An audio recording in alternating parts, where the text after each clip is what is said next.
Number ZZ9 plural Z alpha. Number ZZ9.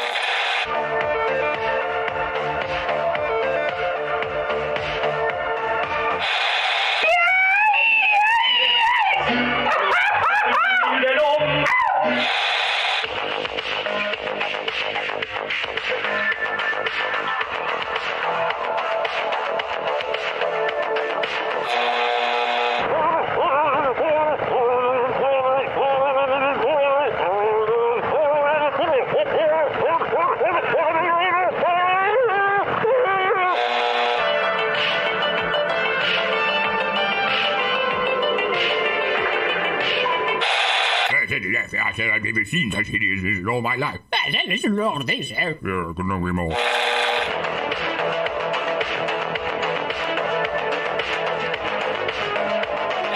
Like a furry torpedo to the jugular. This is Honey Badger Radio. Radio with bite.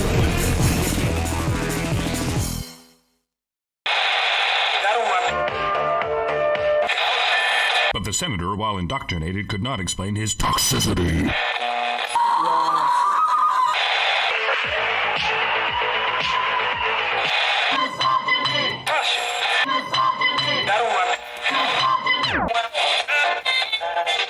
You should not listen to men's rights advocates if you want to know what they have to say.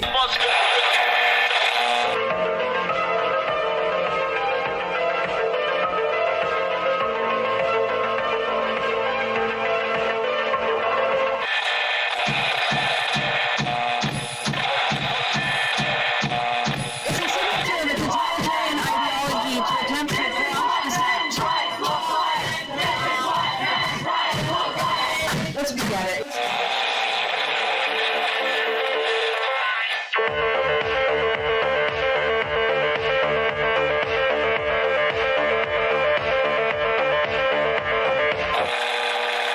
Number ZZ9 plural Z alpha. Number ZZ9.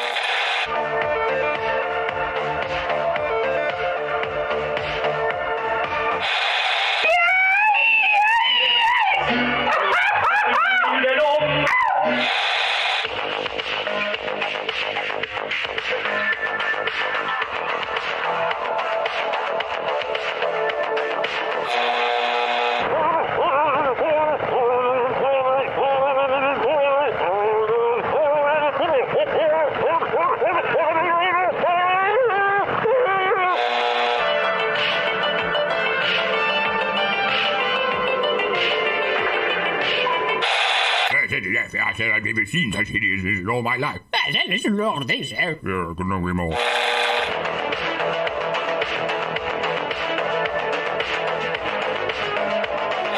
Like a furry torpedo to the jugular. This is Honey Badger Radio. Radio with bite.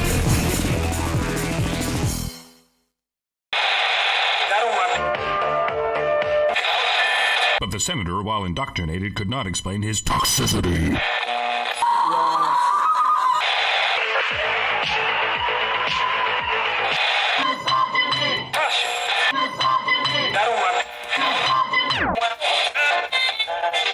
You should not listen to men's rights advocates if you want to know what they have to say.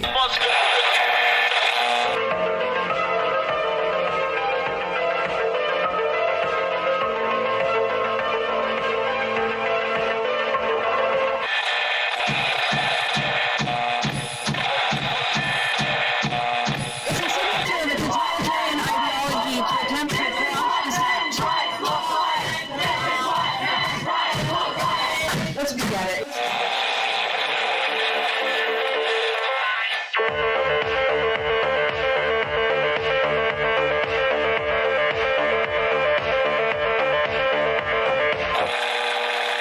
Number ZZ9 plural Z alpha.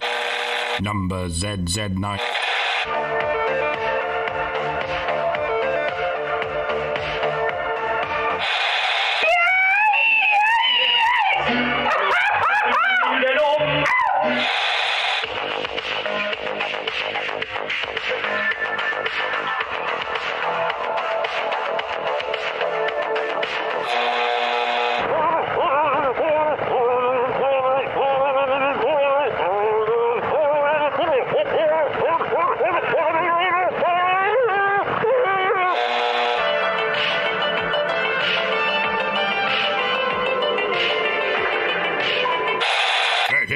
I said I've never seen such hideousness in all my life. Listen to all this, Yeah, couldn't agree more.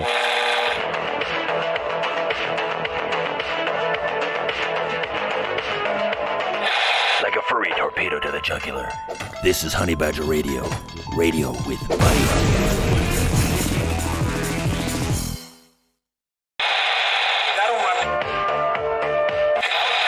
But the senator, while indoctrinated, could not explain his toxicity.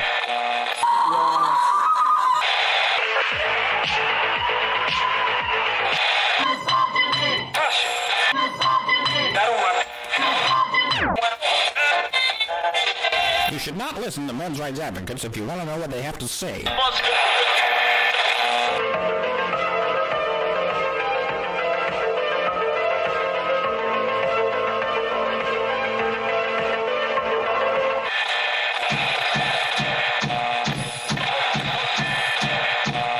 It's a signature of a totalitarian ideology to attempt to cross the Let's be at it.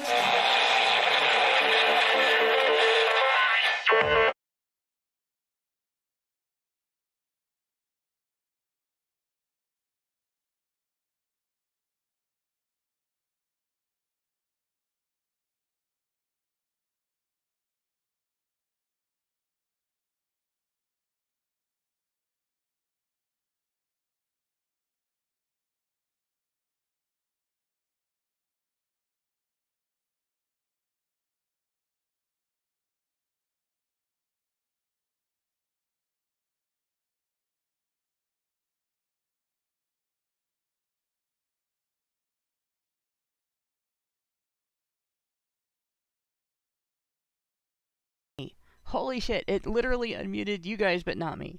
What the fuck? This is not my day, guys. Hello and welcome to a human rights movement full of degenerates and one incompetent talk show host. I am your host, Hannah Wallen, here with nonsense annihilator Lauren Brooks and the personification of perceptivity, Mike Stevenson, and tonight we're going to continue our look at an article that purports to characterize us totally, completely, and really, really badly. But before we get into that, we gotta do what we gotta do. As always, Honey Badger Radio dishes out a smorgasbord of thought-provoking discussions, and as experiences both recent and long past have demonstrated, the provoked thoughts are fighting back. They've made it clear that for people like us, relying on third-party payment platforms like Patreon to fund our work is treading on thin ice, or building our house in the path of a rapidly growing wildfire. In light of this, we strongly encourage our supporters to switch at least their support for us to feedthebadger.com, the most stable way to help us out. And if you want to tip us directly instead of relying on any social media platform's tip jar, the link for that is feedthebadger.com/justatip. And as always, the same risk applies to our social media platforms, which is why you should further provoke the thought police by tracking our thought-provoking discussions on honeybadgerbrigade.com, where you can find your way to all of our content, as well as a link to feedthebadger.com in the drop-down menu at the top of the page. And with that out of the way, we're going to continue with the article that we started last week. And last week, we ended at men's rights activism, and it was the end of the show, and we were looking at it, and we still had quite a bit to go in the article at that point, and didn't want to keep going and going and going, so we called it. So I'm going to reread that paragraph.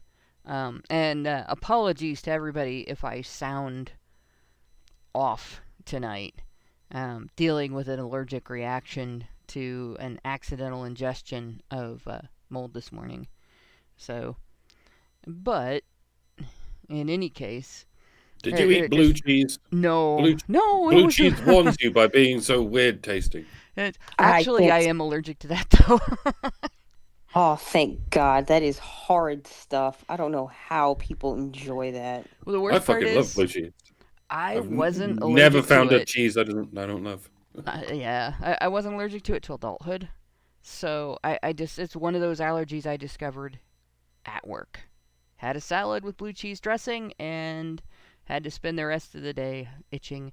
What happens when I eat mold is I get hives. So I'm a happy camper right now. Like, love you guys. I'm here. Then you could pull out all my teeth and I could survive that just fine, but I hate itching.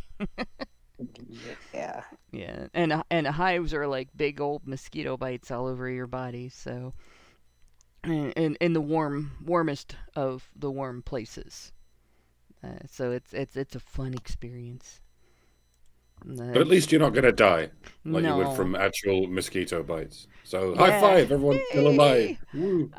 Yeah, actually almost died from a mosquito bite.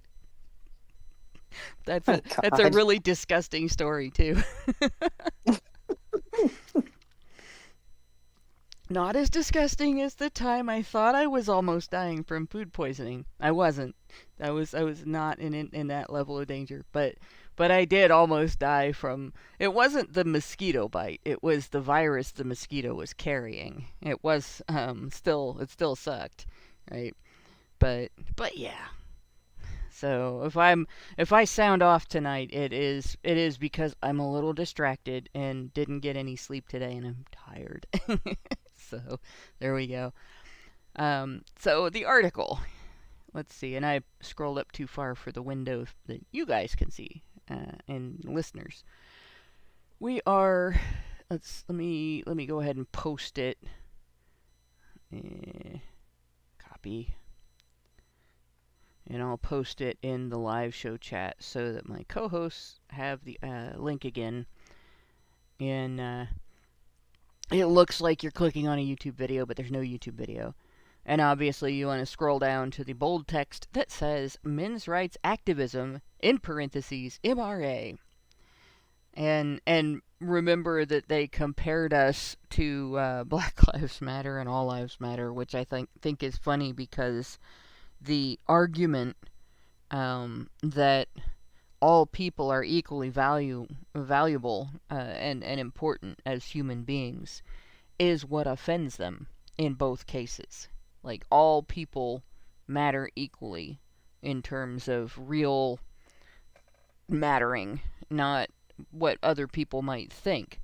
And they're offended at the idea that we should have equal compassion for both sexes when there is a disadvantage, and that men aren't immune to the effects of it just because patriarchy. So the paragraph is, men's rights activism, MRA, is to genuine women's struggles.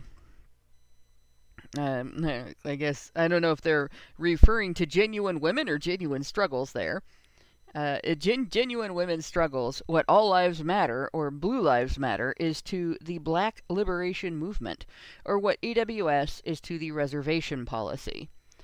It attempts to paint men as victims, and just a reminder, we found last year that EWS and the reservation policy basically takes a policy that the left wanted to apply the progressive stack to.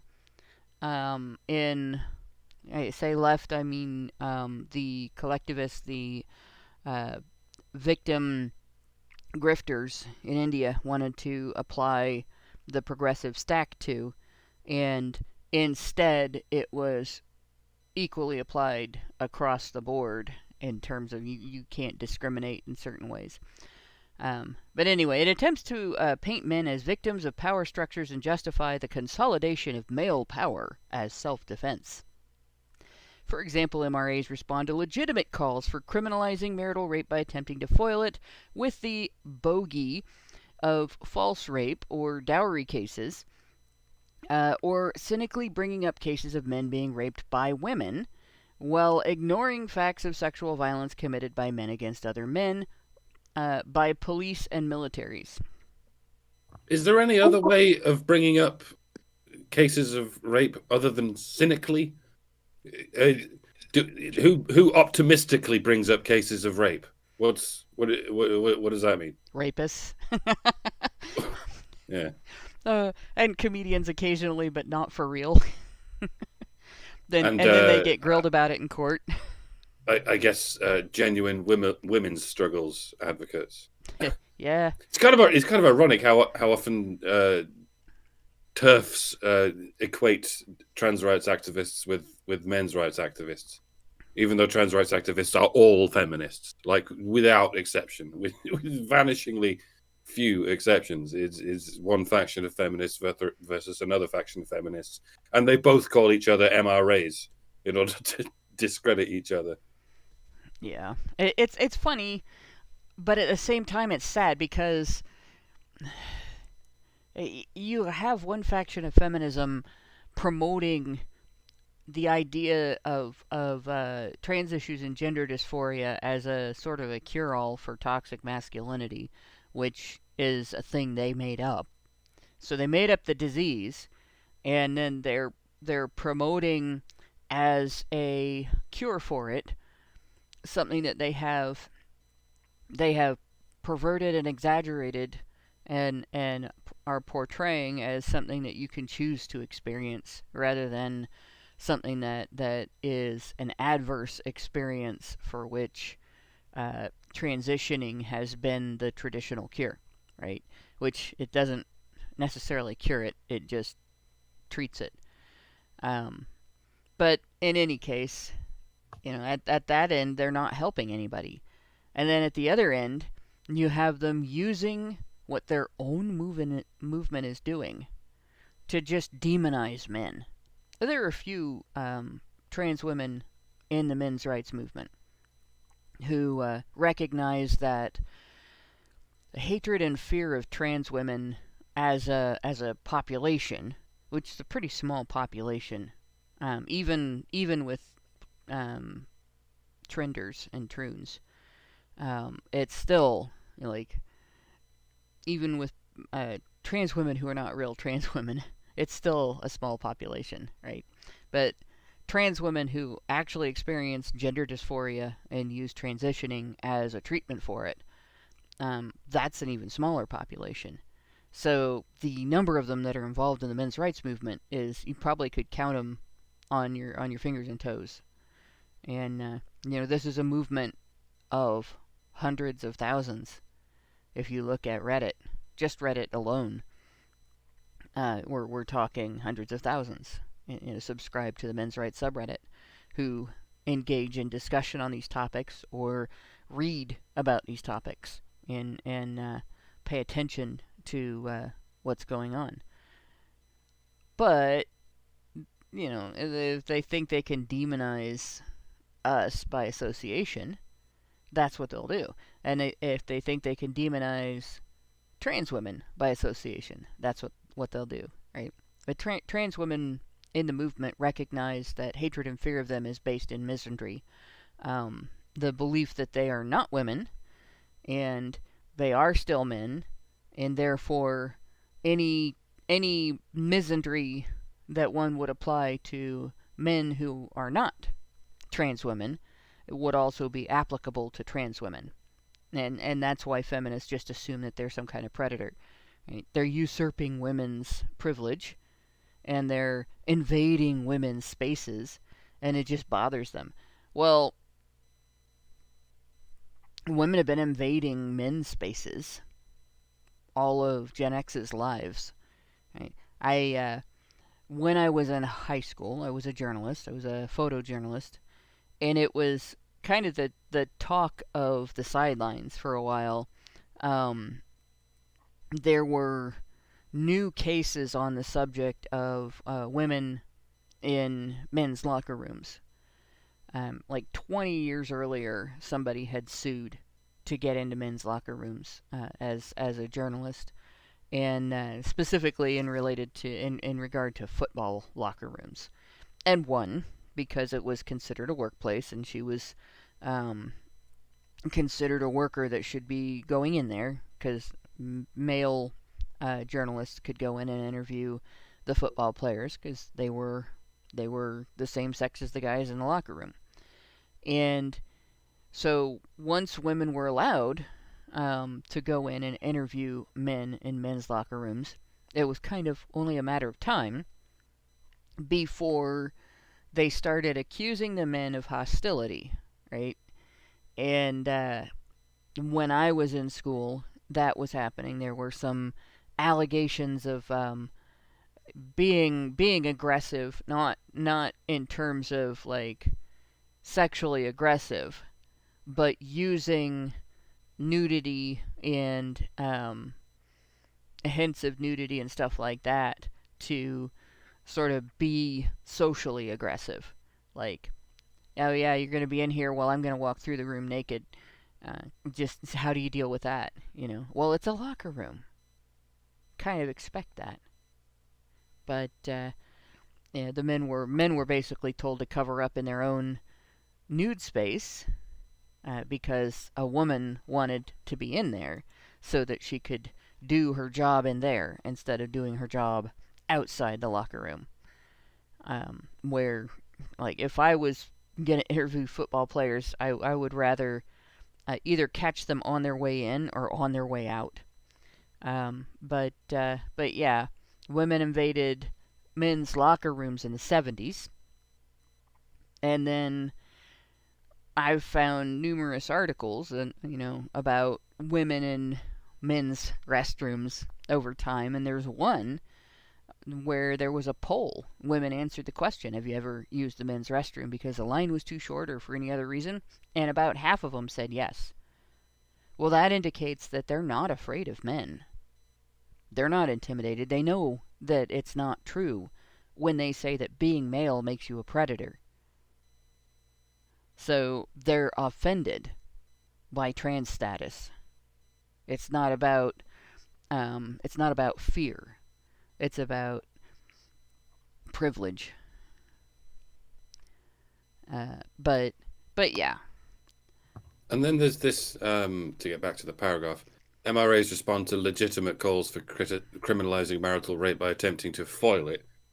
No, criminalizing marital rape against a woman is already criminalized and has been for a long time, even long before that bullshit law people talk about. In 1993 was the first time it changed. It's bollocks.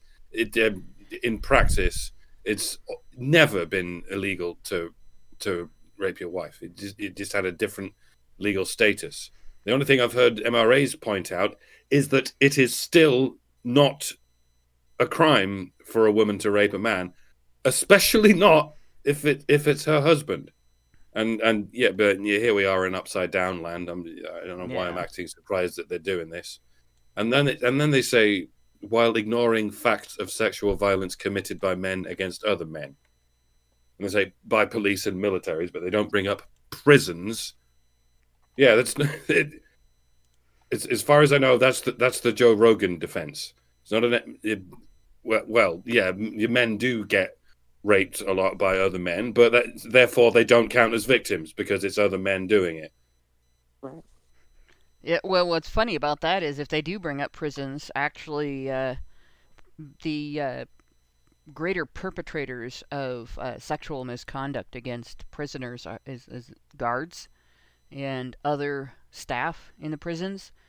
And it happens, we did an episode on this, it happens more often with the female staff because they're using a power dynamic where you can never be sure that the prisoners consented. They can't. They're under the power of the staff. The staff can actually make them stay longer in the prison by commenting on their behavior in reports and stuff, and indicating that they are not rehabilitated. So when staffers do it, a lot of the sexual activity between prisoners in a prison setting actually is consensual. Some of it's not, but there's a difference. You can consent to someone that's on the same level as you, that's not using force to force you to consent. That's just there with you, but it's never valid when someone in a position of power exploits their position in that manner, and then you say, well, but this person didn't tell on them or didn't do this or didn't do that. In that within that system, any kind of complaint about anybody in a position of power can result in retaliation that can't be necessarily penalized, can't necessarily be traced. It's sometimes very difficult in an institutional setting, even in an employer setting, to prove retaliation.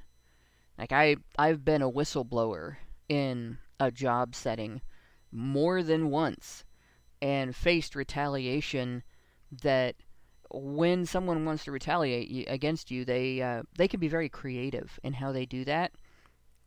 They don't have to overtly punish you. They just have to make your life miserable. And it's very easy to do that without engaging in anything that is overt punishment, right? And so I was subject to that more than once. And so you have, in a prison setting, it would be even easier. All you'd have to do is just start giving somebody write-ups for bad behavior. And yeah, it's so the idea of women raping men is not a bogey. In fact, we just did a show, earlier this month, just a couple weeks ago, when we looked into reports of female perpetrated sexual misconduct. And we found that a fairly high percentage of women admitted to exploiting conditions of intoxication or having power over another person, like being in a position of authority or a position of responsibility for another person to get sex. A fairly high percentage of, like 1 in 4 women admitted to using either some threat of violence, using a weapon, using force, using coercion. It was quite an enlightening set of statistics, actually. And so it's actually pretty common. Not a bogey. And remember, cockfighting is a victimless crime because it's just roosters killing other roosters. There's no other party involved anywhere in this. So I have no idea why these these RRAs, or I guess cock right activists, you can see the funny parallels there. But I don't know why they're complaining about this. You know, they should just let the roosters kill each other. It's not like anyone's breeding them or, selecting them for the purposes of being strong and aggressive or anything. Same goes for dogs that were specifically bred to fight each other to the death in pits for gambling profits. There are no breeders. The breeders forget about the breeders. No one's doing that. It's entirely the fault of the owners. This is where the analogy falls down, because this is where you would say it's dogs fighting other dogs. It's not that they've been specifically genetically mutated for the purposes of killing each other. It's the owners. No, not the people forcing them to fight each other to death in pits. The fucking lady down the street who has a pit bull and is a little bit, doesn't know how to discipline it. Yeah, this is why I bring these things up every now and again. It's not random. It's because there are certain parallels with how men have been treated by women for a long ass time. And we're not even talking thousands of years. We're talking millions, actually, because it's kind of evolutionary. But I guess they can't help that either. And we're just here to point out the truth. Another point of order on the rape thing. When we, I've pointed out the prison issue and how they mischaracterize prison rape. Also pointed out, like Mike pointed out, it does matter even if it is other men. There's another issue when you say, oh, it's just other men. There's a pretty high prevalence in the histories of adult sexual predators of having been victimized as children, and in particular male sexual predators who prey on women have a history of having been victimized by women when they were children. So female pedos maybe don't create the vampire myth where like all male victims of female pedos are going to grow up to be rapists. but it does increase the likelihood. It is a straw on the camel's back, a brick in the wall, whatever the contributing factor to the individual's inability to have compassion instead of adversarial attitude toward women. And so you could trace that back to women as well. And then there's also the marital rape thing. So what feminists base that on is that in some countries and some states of the United States, there were exceptions written into rape law that basically said this doesn't apply within a marriage because the stipulation that intoxication disqualified a woman from consenting to sex assumed that you were talking about a party situation where there wasn't any kind of standing consent, or consent couldn't have been given earlier in the night because maybe the couple didn't meet earlier in the night. They met after they began consuming alcohol, and their judgment was impaired. But in the context of a marital relationship where sex is happening on a regular basis, being drunk doesn't suddenly make the woman a victim of that, or the man. Married people have sex regularly. Like it may be a surprise to some people, but we do that, and intoxication doesn't change our interest in that. It doesn't make us averse to each other.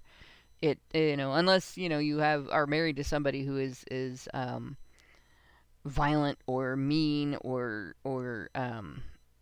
unhygienic when they're drunk, like has an actual problem.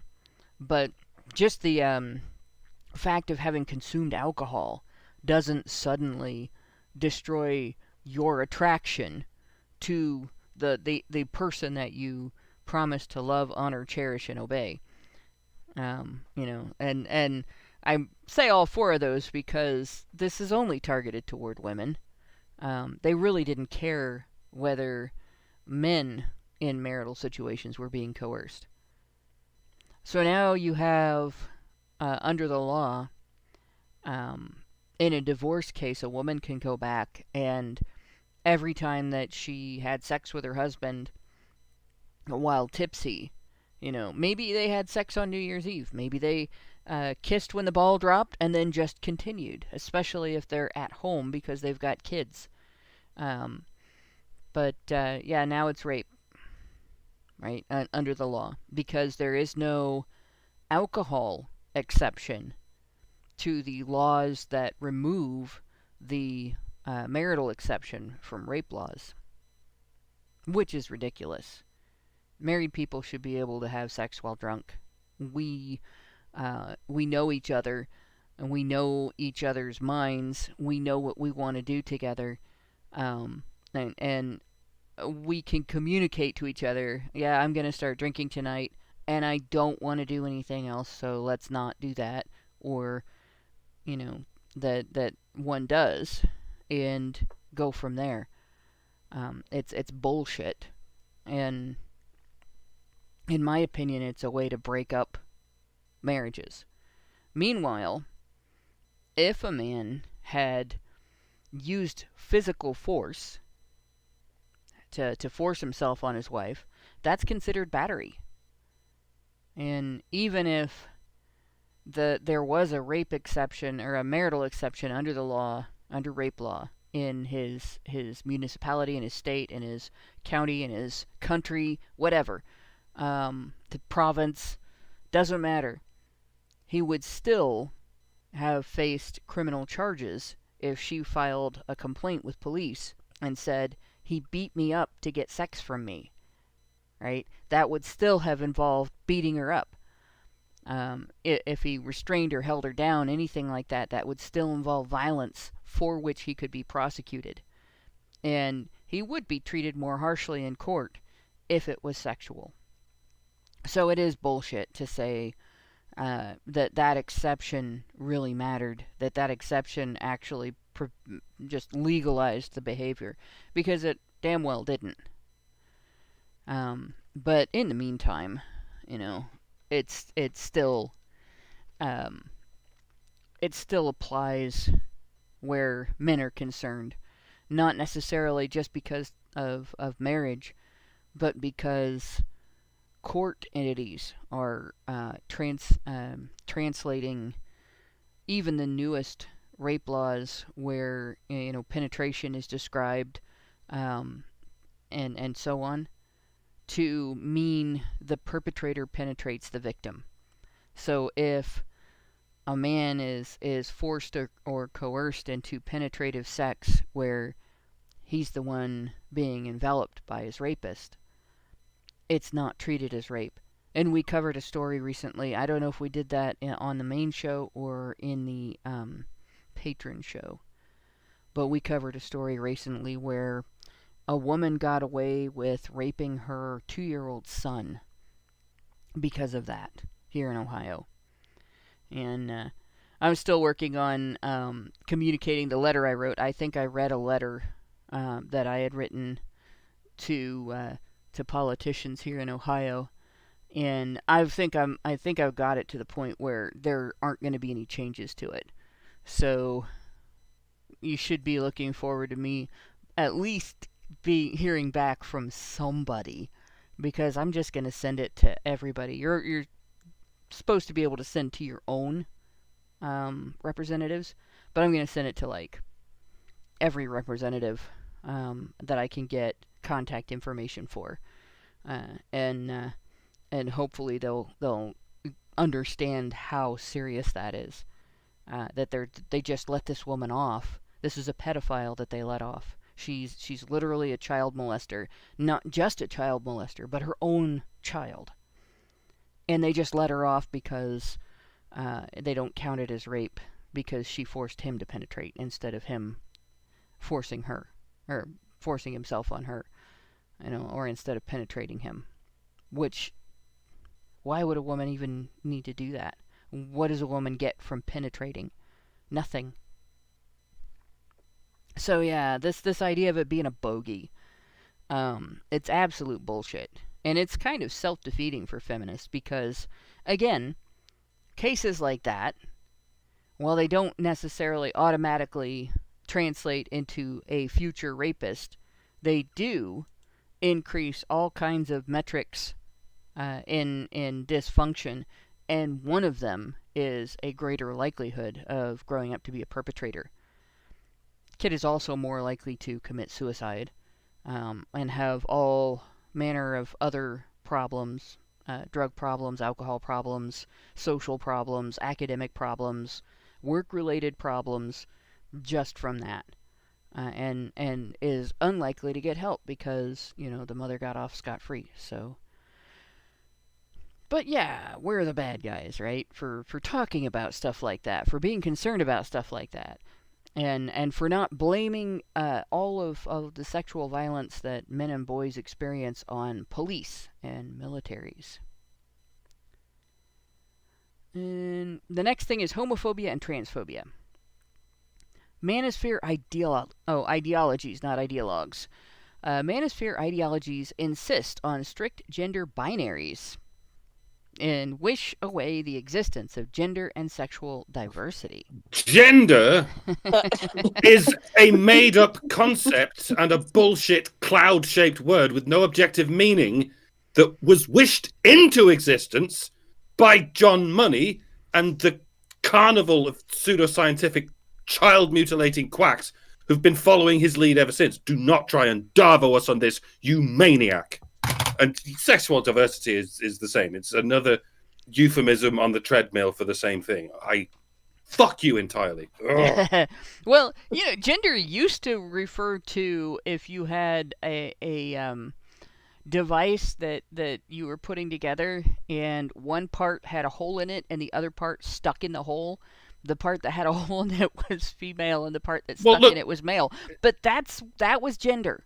That was it. It didn't apply gender to is your it's the sex same as word a human. as Gender is the same word as genre. It's not Yeah. a coincidence. It's the same word. It just means type. But somebody reversed the R and the E and put a D in there, and then pretended that human beings have sexual genres like books. Yeah, It was all bullshit and has been from the start. that's entirely how the application of it to humans came about, really.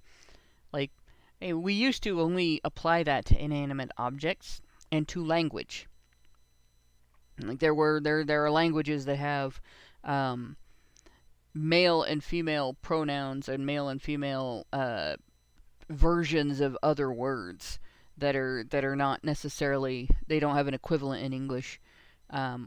So yeah, it's entirely made up.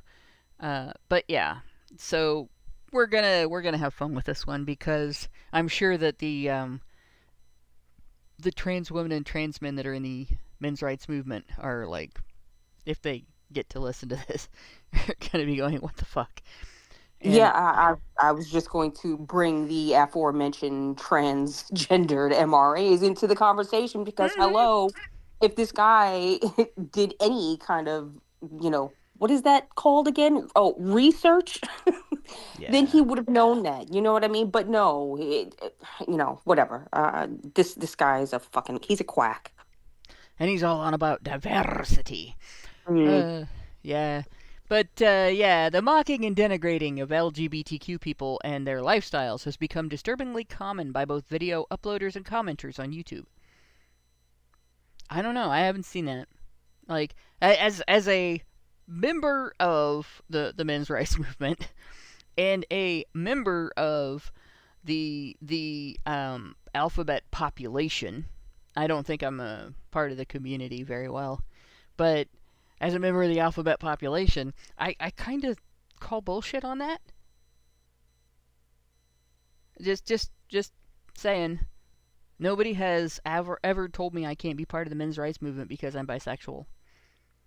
And actually, the people who most often use "you are trans" as a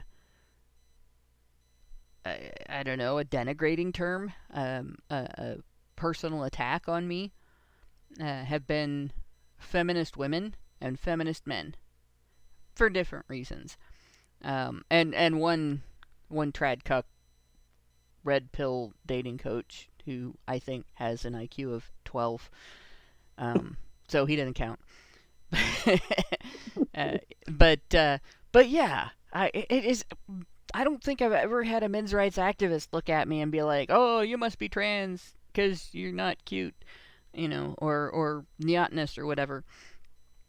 Nobody has tried to take away my biological sex, but feminists and women who are mad at me. You gotta be a man. Women don't talk like that. Yeah. But according to our intrepid writer here, in addition to the mocking and denigrating that takes place, manosphere ideology sees cisgender heterosexuality as normal and natural. It is normal. That's what it means. That's what cisgender means. Yeah, as normal and natural, while a narrowly defined femininity is seen as its lesser complement. So, I'm going to say this again. I think I say this every time the word comes up. Abnormal is not a moral judgment. It's a statement of fact. Genius is abnormal. Mm-hmm. Purity is abnormal. Right? Pure altruism, totally abnormal. Everybody is different from each other, and a little bit in their attitudes and behaviors. Right? So, this idea that non-conforming people who are dramatically different from maybe the rest of the population that is only marginally different from each other, like, it's not moral. It's not a moral judgment to notice that. It's not a moral judgment to notice that there are some people who are significantly taller than average, or significantly shorter than average, or significantly fatter or thinner than average, right? Those are all just bits of information. How you react to them is on you. And yeah, it is normal and natural to be heterosexual. Doesn't make it wrong to not be normal and not be entirely natural. There's evidence that a more dense population, in terms of numbers, not in terms of brain activity, but a more dense population increases the likelihood of homosexuality. And it might be that living beings that reproduce sexually are programmed to change a little bit in order to avoid increasing a level of overpopulation that they're already experiencing. Like if you're in adverse conditions, you become less inclined to produce children. Right? Doesn't make it immoral. It's not a moral judgment to note that. It is a fact of life. It is information. What you do with it, that's on you. Yeah, arguably, everything is natural. Everything complies with the laws of nature, the laws of physics, and yes, even the laws of biology. It's only a useful word because it has, well, its most commonly used antonym is man-made. Which, to some degree, human transsexuality is man-made because it wasn't put there by evolution. Some species, like clownfish, do have what could be called natural transsexuality. Like when one clownfish dies, another clownfish undergoes a natural sex change, and there's all other kinds of arthropods that do that. And this is very often brought up by these quacks to say that it must therefore be normal and natural in humans. But if we're drawing this distinction between natural and man-made, this is one of the places where it can actually be drawn. I mean, why do you have to perform surgeries on human beings in order to change their quote unquote gender? That's literally man-made. Yeah. Isn't it? Well, you think about it, appendectomy to remove a burst appendix, totally unnatural. Chemotherapy and radiation therapy for cancer, totally unnatural. Man-made concepts. We came up with that, right? I say we very loosely because obviously I had nothing to do with it. But, birth control pills, totally unnatural. Even though what they affect is your natural chemical makeup. Right? All the things that we do in medicine, when somebody comes in with a heart attack and the doctor cracks open their rib cage and opens up their flesh and puts a stent in their heart so that the blood flow continues and they're able to live, that's totally unnatural. Mm-hmm. Right? And being smart enough to understand how to do that correctly so that you save the patient's life and not kill the patient, that's abnormal. The overwhelming majority of the public cannot do that. Only some people can do that. And, I have a lot of respect for that. That's a very respectable way to be abnormal. So describing something as abnormal is not a judgment, a moral judgment. It's not a value judgment. It's an understanding that this is maybe rare, a rare quality or a unusual quality. And that means that we cannot, if we are designing a society around the idea that our social norms and our legal norms and everything are going to cater to the majority of people, are going to, that means that it's going to be designed around the thing that is normal, right? The concept of marriage was created, for instance, around the concept of reproduction. And that necessarily means straight people. And we really only needed it to expand to couples that are same sex when we developed a legal system and a set of legal standards and business standards, in particular with regard to healthcare and insurance and stuff like that, where being in that type of partnership was required in order to be able to take care of your partner and provide for your partner and monitor how your partner is being served by these industries.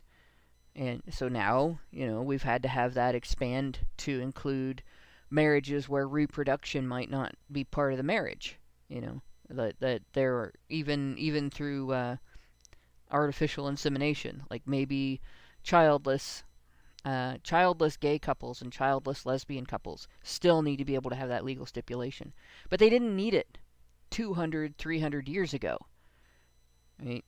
So it was not really discrimination for it to be the norm that marriage referred to heterosexual couples whose goal was probably producing children.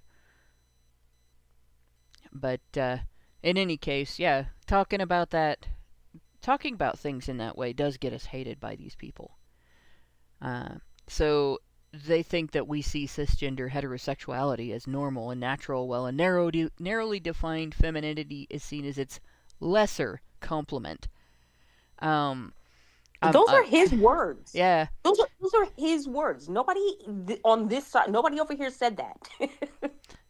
Like, acknowledging the difference between the sexes doesn't mean that we think one is lesser than or greater than. Like, completely the opposite. We're trying to bring, that thing called equality that you think that feminists are supposedly fighting for. Like, we're actually talking about things in equitable terms on both sides. You know what I mean? Yeah. Jesus. Like, there's one of two things is true, right? Either women are equal to men in every way, or there are some ways in which each of the genders are superior or inferior in terms of capability or abilities or aptitudes or whatever. Like, one of those two things is true. And feminists will argue both sides of the fence with women. Feminists believe that men and women are completely equal, and men have been oppressing women forever. Yes, somehow. But and they'll say women are capable of everything men are capable when when we're talking about the workplace, right?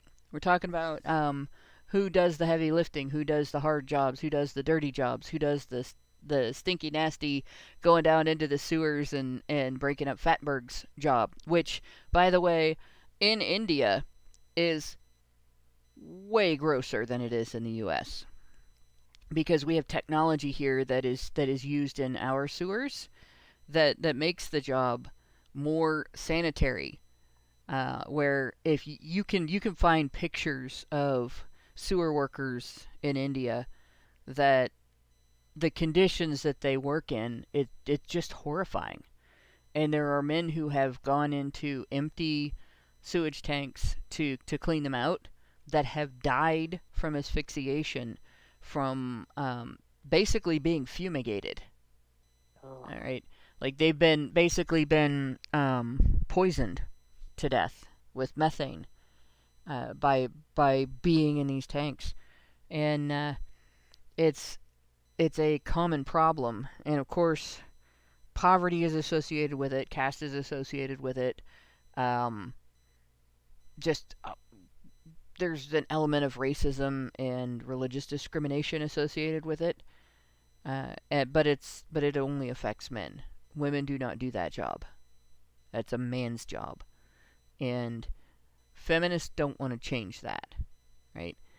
But they'll say that women are deserving of getting paid the same as a man who does something like that if they work the same number of hours in an office for the utility and they consider that woman's work to be as mentally demanding as dealing with that nastiness. All right. And yeah, night motorcyclists, women in the United States will take the job title and not do the job. Mm-hmm. I don't think women in India will even touch the job title. But yeah. In any case, then they'll turn around, and when it comes to discussing domestic violence and sexual violence, they'll speak as though women are not equally capable as men, that there are things men can do to women that women don't have the power or strength to do to men, and that therefore when a woman is violent or sexually violent, a man does not have the same right to self-defense or legal recourse that a woman in his same position with a male perpetrator would have. Right? So, equality when it's convenient.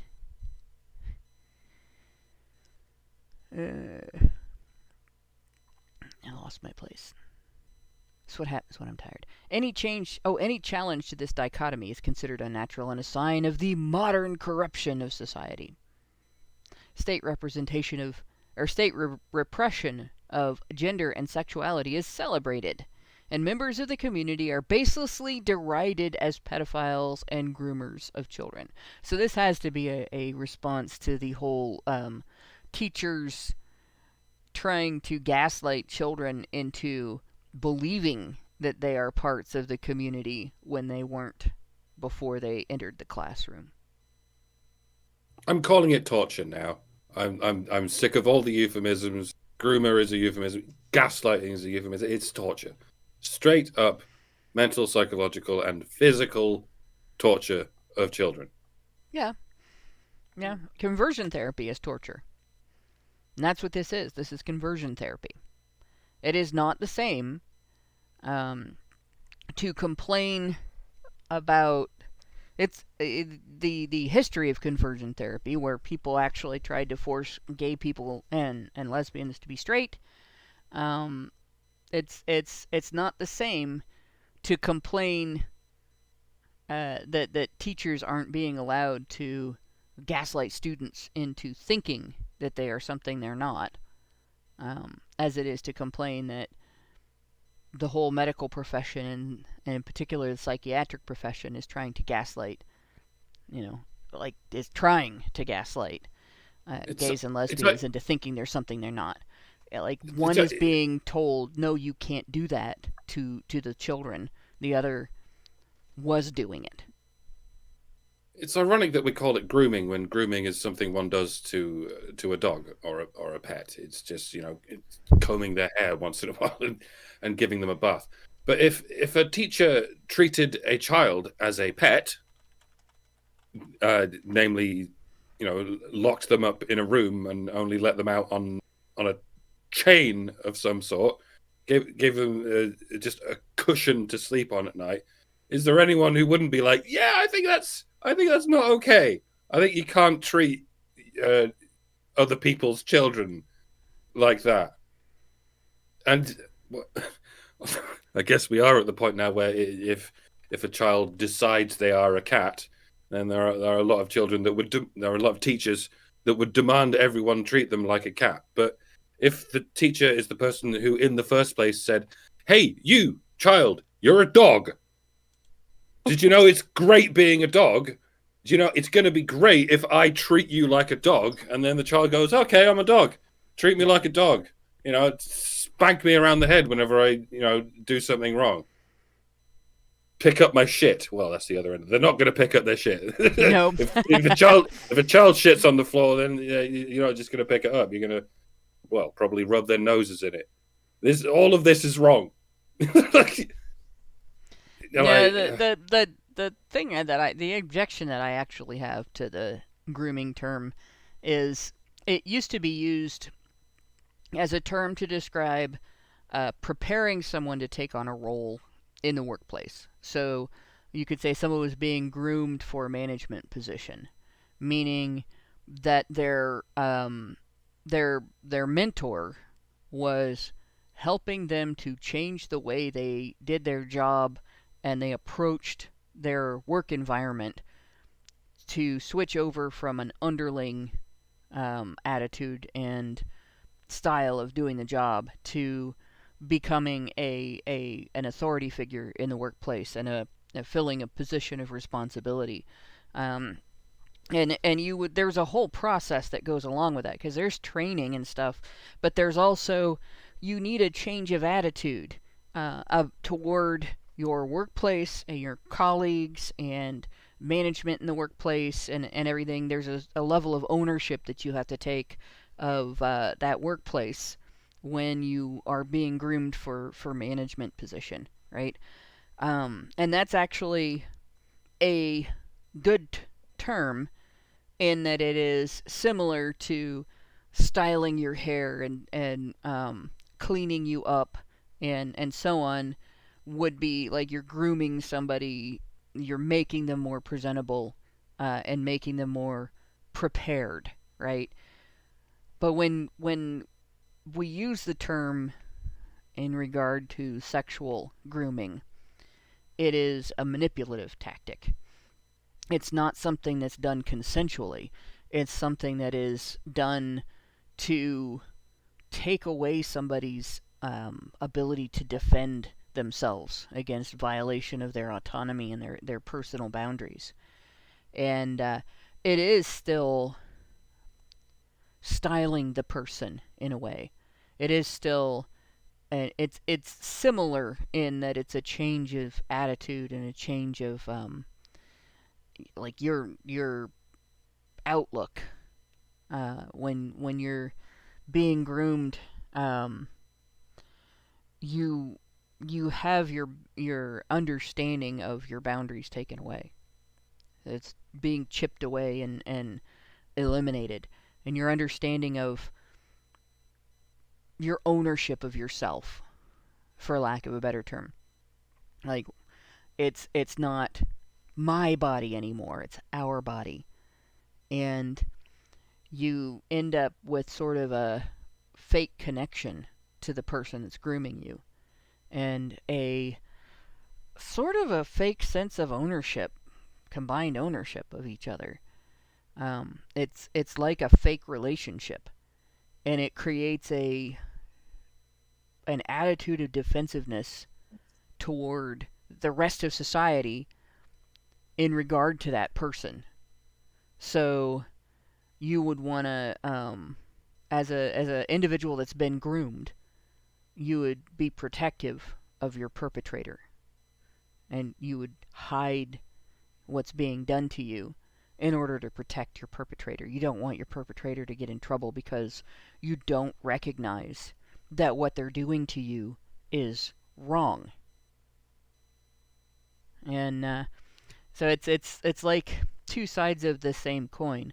The side that gets used in an employment situation to prepare somebody to take on the level of responsibility required in order to earn that higher income and make a bigger contribution to the workplace, actually make a more meaningful contribution and have a more meaningful relationship with their workplace, versus in a predatory setting, you are basically altering someone's attitude in order to make them easier for you to exploit and take advantage of.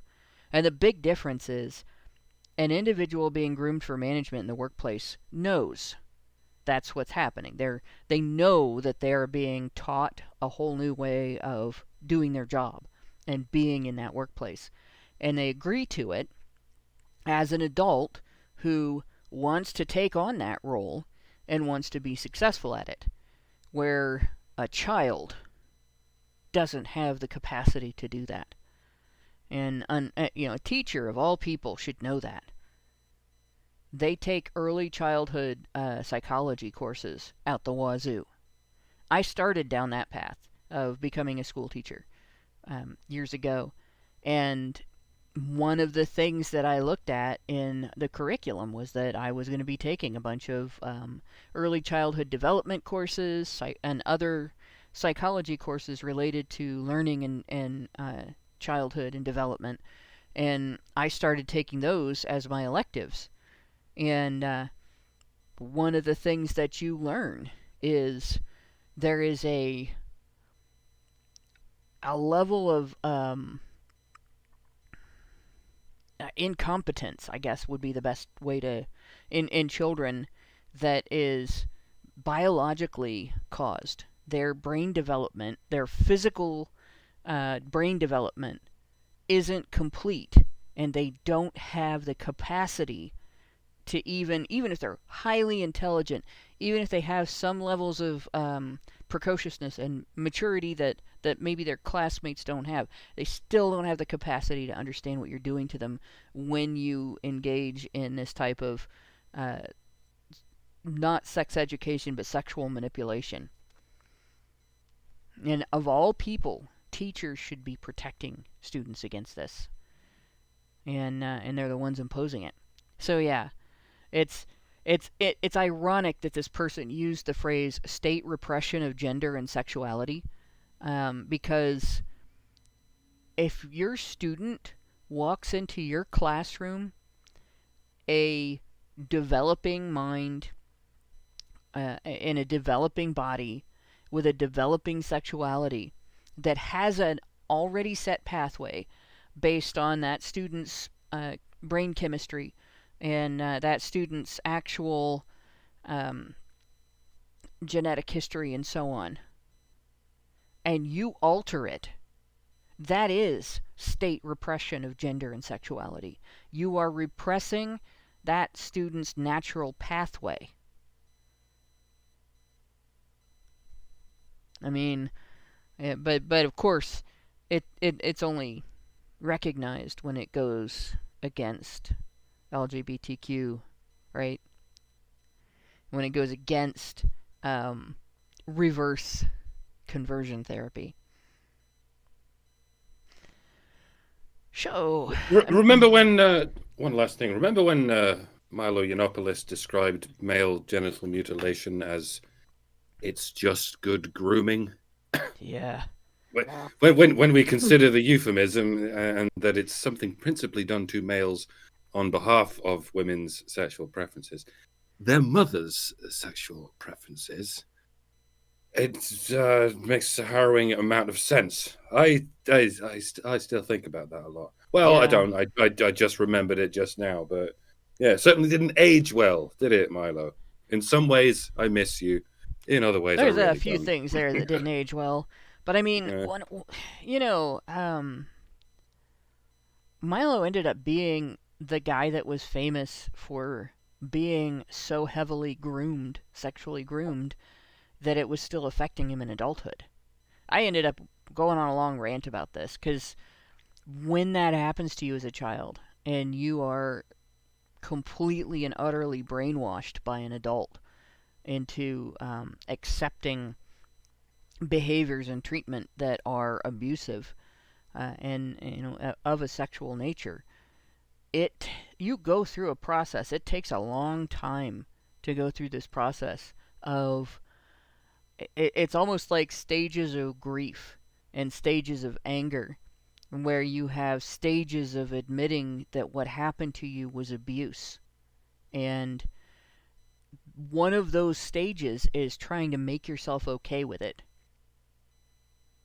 It's almost like Stockholm's syndrome. I went through that stage. It's very uncomfortable, and when you finally get through that, and you come out at the other end, and you're like, no, I don't have to be okay with this. Right? It's not something that you want to go through in public. I really feel bad for Milo that he had to go through that in public.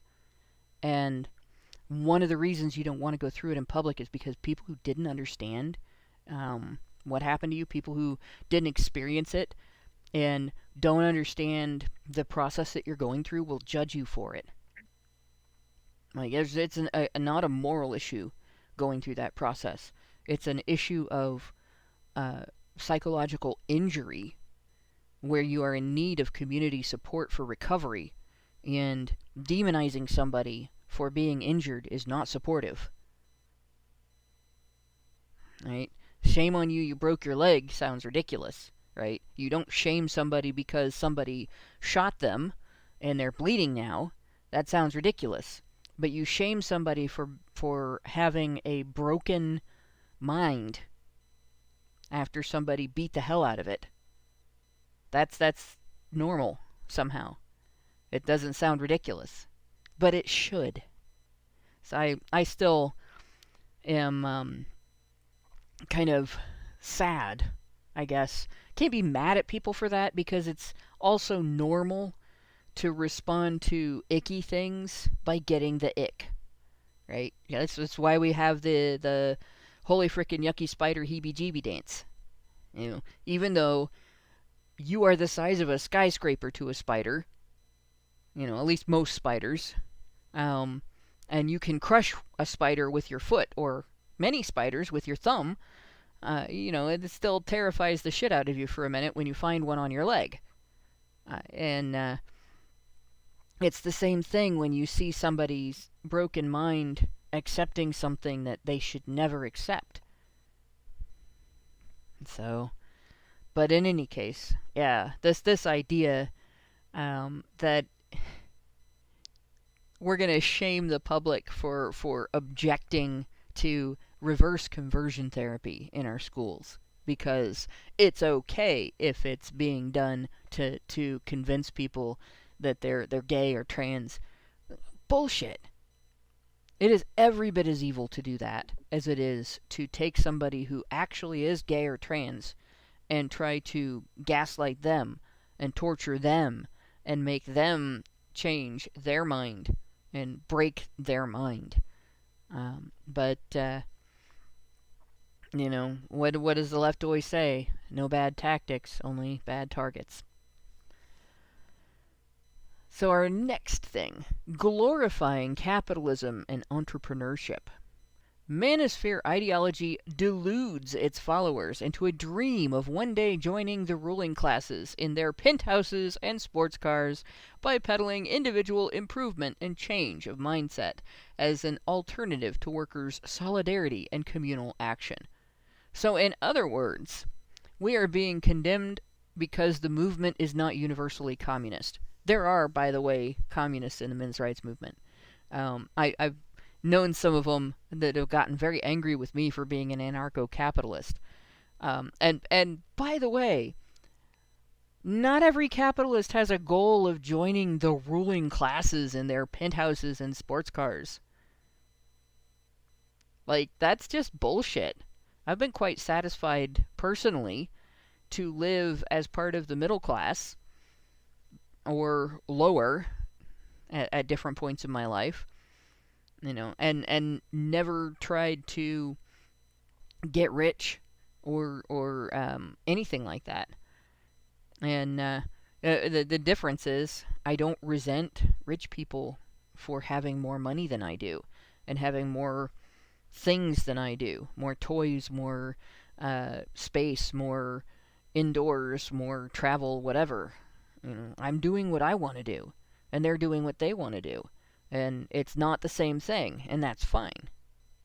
But these guys don't get that. Goes on.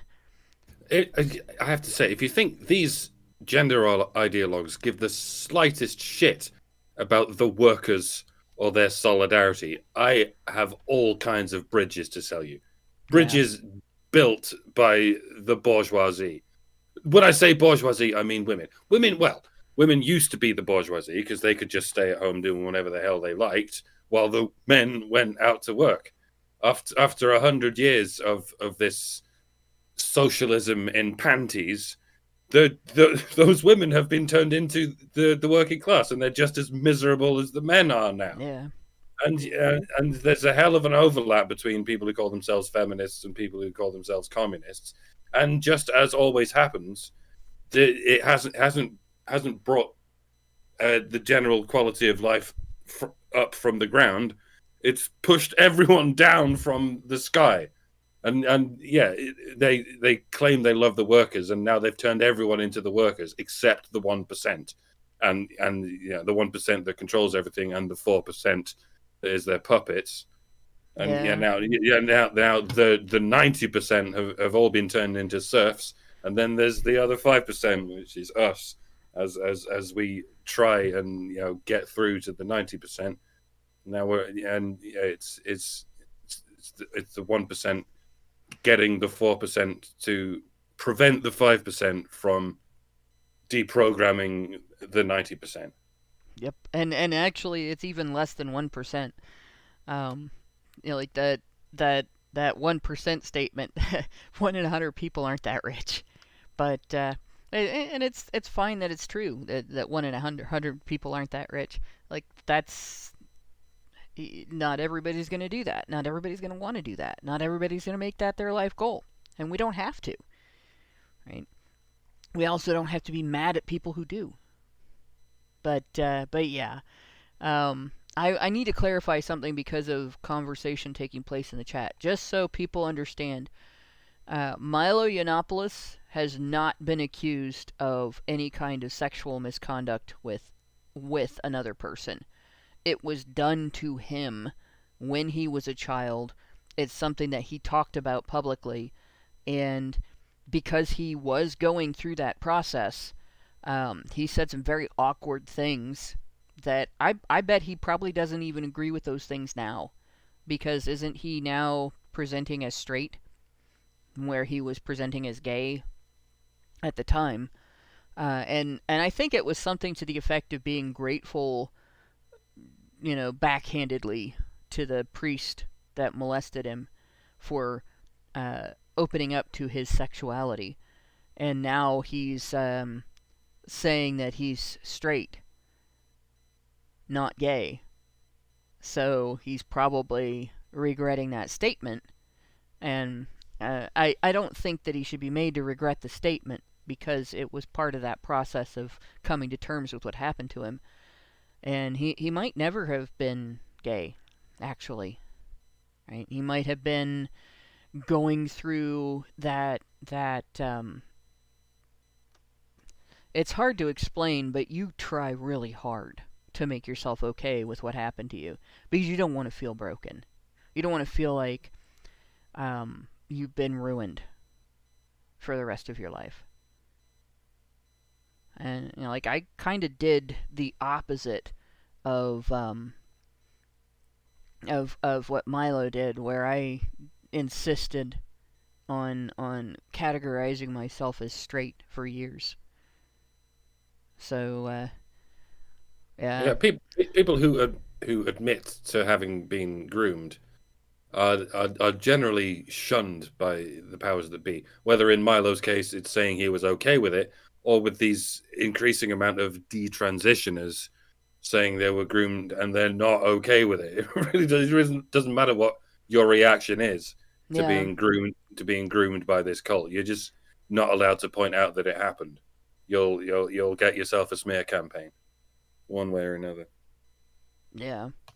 And there is another aspect with Milo that actually is characteristic of people who have been through the type of experiences that he's been through, and that is attention seeking.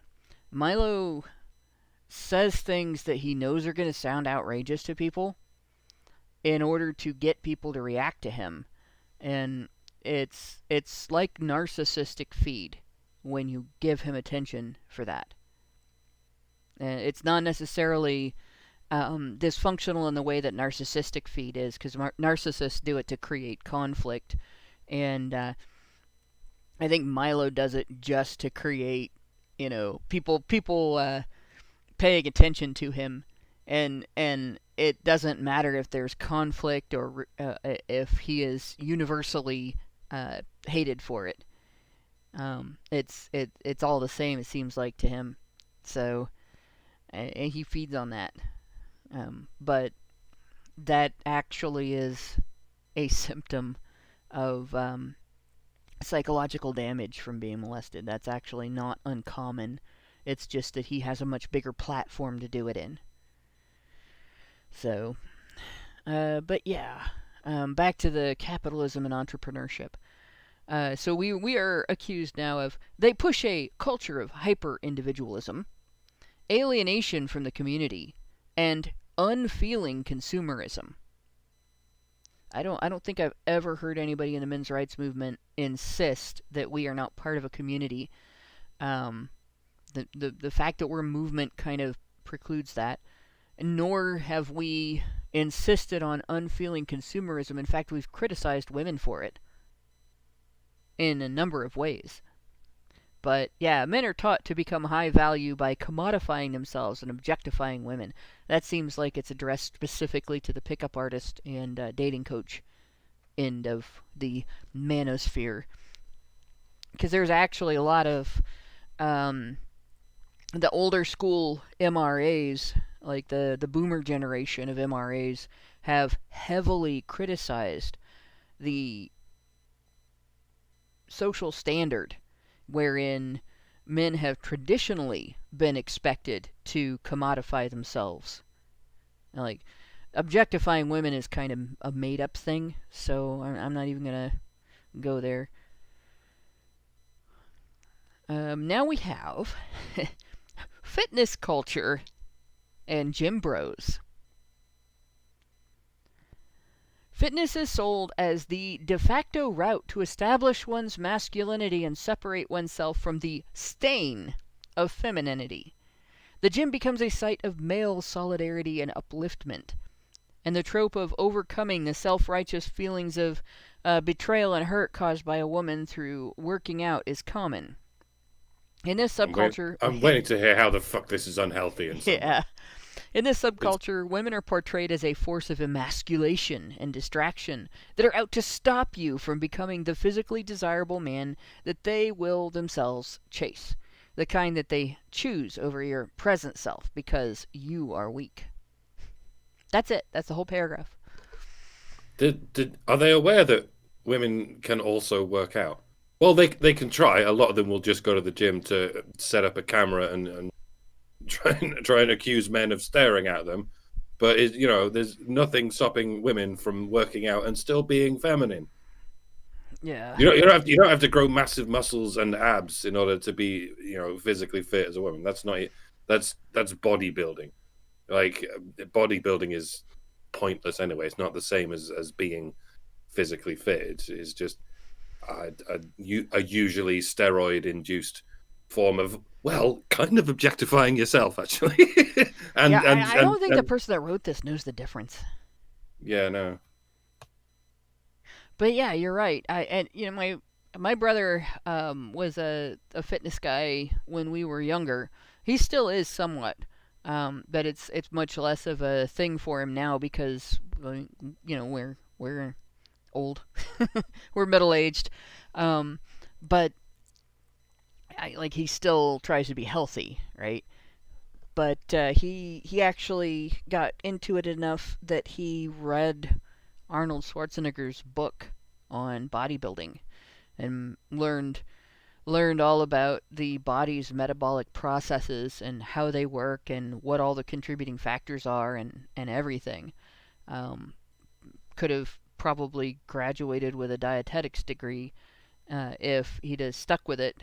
But at the time that he was in university, the entire field of dietetics reversed itself. And so you get through 3 years of a degree and get told, well, everything we just taught you is wrong and you have to start all over again. It's kind of discouraging. Again, they're playing this Darvo trick as though it's outlandish to be concerned with one's physical health and fitness. No, it's very much women and very much the feminist movement that started this body acceptance, fat acceptance movement is what it is. Yeah, it's feminists who are telling women, no, you can be as fat as you like, and if anyone doesn't like it, it's their problem. No, it's not. It's very much your problem. It's actually very dangerous. In fact, in the United States, as partly as a result of the fat acceptance movement, we have a higher rate of deaths associated with pregnancy, childbirth, and the first year after childbirth. Like women who are dying from heart conditions, cardiopulmonary conditions, so breathing conditions, vascular conditions, and so on, that are related to being an unhealthy weight during your pregnancy and maybe before. And there are two things that are significant contributors to that. One of them is the fat acceptance movement. The other one is women putting off childbirth and starting their families later in life, when they're more likely to have already built in to their bodies these problems. You're more likely to have a stroke or heart attack at 40 than you are at 20. Just a fact of life, because your body has aged. But yeah, the thing that bugs me about the gym culture complaint here is this. Women spend billions collectively, billions, on faking attractiveness. Fake hair, fake tits, fake ass, fake coloration on their skin, right? Fake eyelashes, fake fingernails, fake lips. They even have a device now that you put your lips in it, and it sucks on them, like one of those blowjob things that it sucks like that, or like a vacuum cleaner, and causes swelling in the lips. It irritates them, literally does damage, it causes injury, right? For fake beauty. Totally, completely fake. Plastic surgery, getting liposuctioned, getting Botox to get rid of natural aging signs, dyeing their hair, taking pills to change their skin color, like maybe not too dramatically, but still, or to using creams to eliminate some of their skin color, like if it's uneven, or getting rid of freckles, getting rid of patches or splotches, and that's before you get into the digital shit, like what they do just online, right? That's real life, doing this to their bodies, using clothing that is made like scaffolding, and that binds this part of the body and emphasizes that part, high heels to make themselves look taller, stick their butts out, ruin their backs, pointy bras with padding, bras that shove your tits all the way up to your chin, like all that stuff. Billions. This industry creates a significant part of the waste that pollutes our environment, and it takes a significant chunk of household incomes in households where you have a woman who is very, very self-obsessed, or even just has to maintain a particular type of professional look, right? Or thinks she does.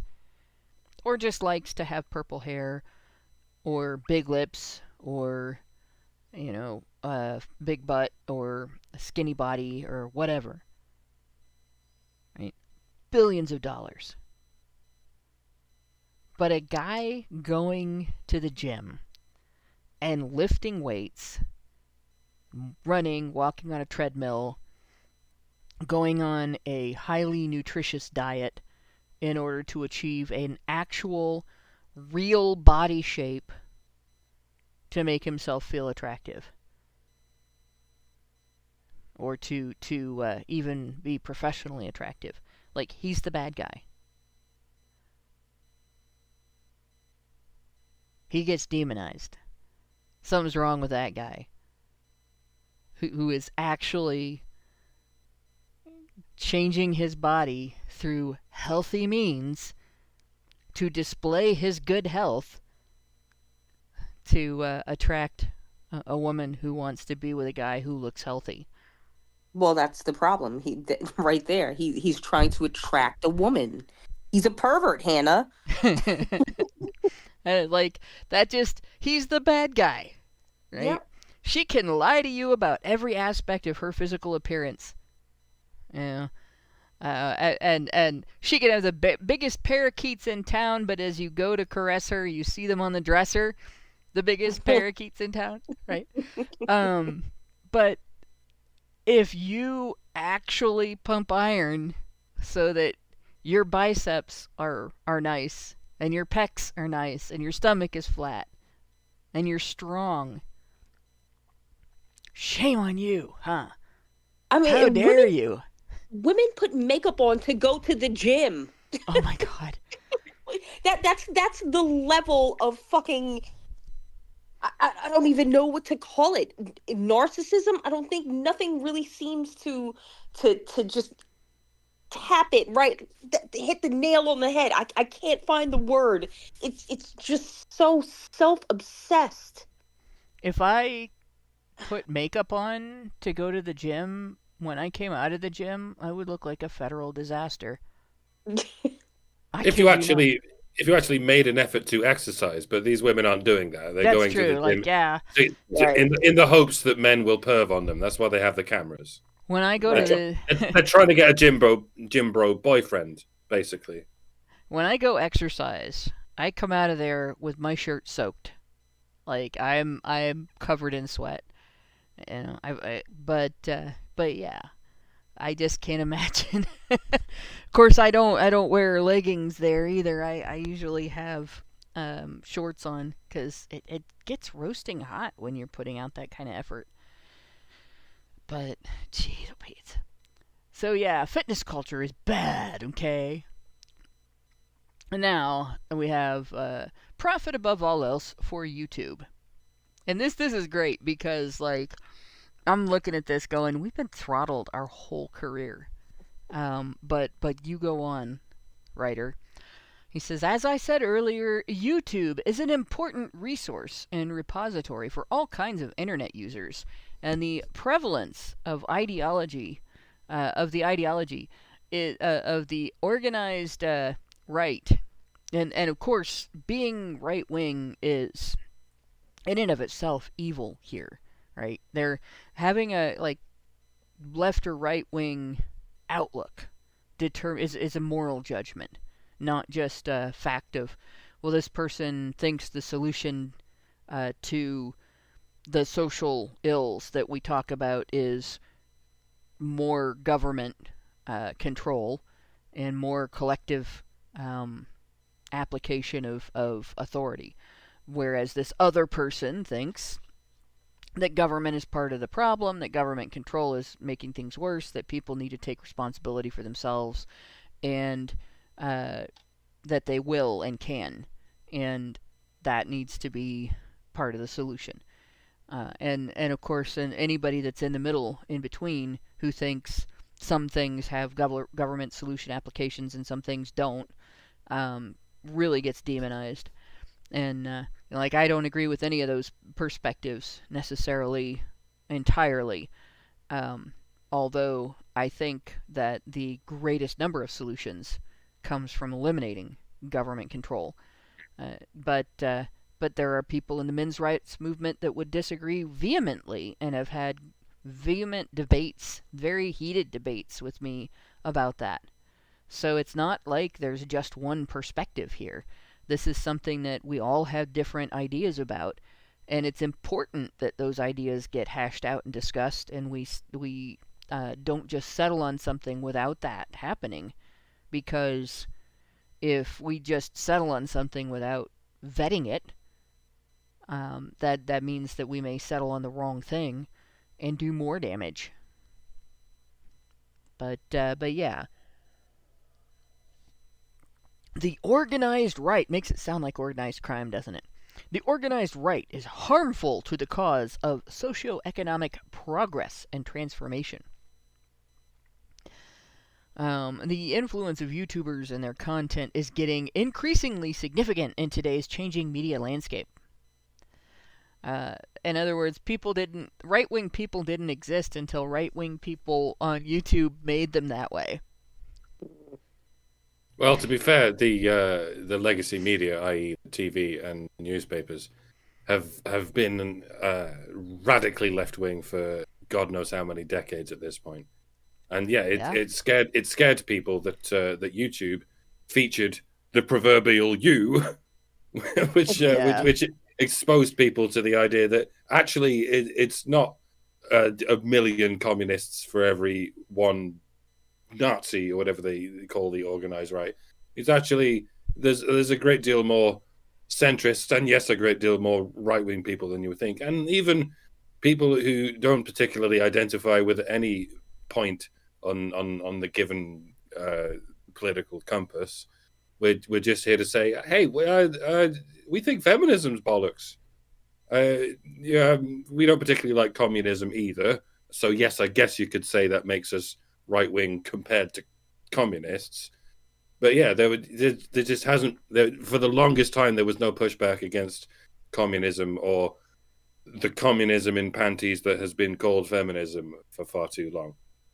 And yeah, to that degree, yes, it scares these radical leftists that there's anyone on the internet, especially in popular places like YouTube, where anyone is allowed to say, "Hey, I think there's such a thing as the far left," which far left people don't think there is. Yeah, you'll still notice that on the television, they're constantly complaining about the far right. And they never even mention the far left because they don't think there's any such thing because they are it. Mm-hmm. And there's nothing that anyone can do they would consider too left-wing. Not even fucking Stalin or Mao. On the contrary, they are following the Maoist model to the letter at this point. And yeah, just this paragraph is about to talk about how YouTube is just interested in its bottom line, in making as much money as possible, which is bollocks. If they were, they would allow non-left-wing content to be monetized, but they don't. They demonetize. Well, I say they demonetize it. They don't allow right-wing people to keep the profits of the monetization. They funnel it all back into YouTube's coffers, where they use it to subsidize all the fucking communists on the site, like Vosh. They have an interesting thing they do. They will, if they don't like your channel, there are some ads that they have sold to, like, vitamin companies and stuff that are 45 minutes long. And they'll put that in front of your 3-minute video. And you can't skip it. Fuck that. Yeah. And they make money from that. But you don't. Of course. Yeah, YouTube's, profit centered totally. And they just want to get rid of us.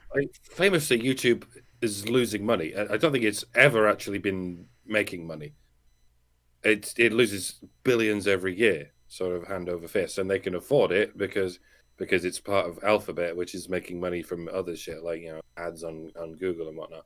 YouTube has always been a money sink, and by demonetizing any non-communist content, they've only thrown more and more money into the money sink. It's an ideological institution that like so many. Well, it's part of the ESG revolution. They say go woke, go broke, but YouTube is too big to fail. It's too big to go broke. Because there's part of what makes it too big to go broke is it's deceptive when they say they're not making money. Companies like Alphabet they'll compartmentalize their expenditures and their claims about what they're taking in versus what they're paying out, but the existence of an area of the company that appears to not be profitable leads to profit in other areas of the company. Like, just a little example would be if you use Google as your search engine and your browser, and you search a subject and you let ads display in your browser, and your search brings up YouTube videos in addition to other things, then they're making money on the ads from that. Some YouTube videos themselves are like, they've got ads for those videos, and they become like the primary thing that shows up in regard to some searches. And so you end up clicking on the video, and YouTube pays Google, even though YouTube is Google.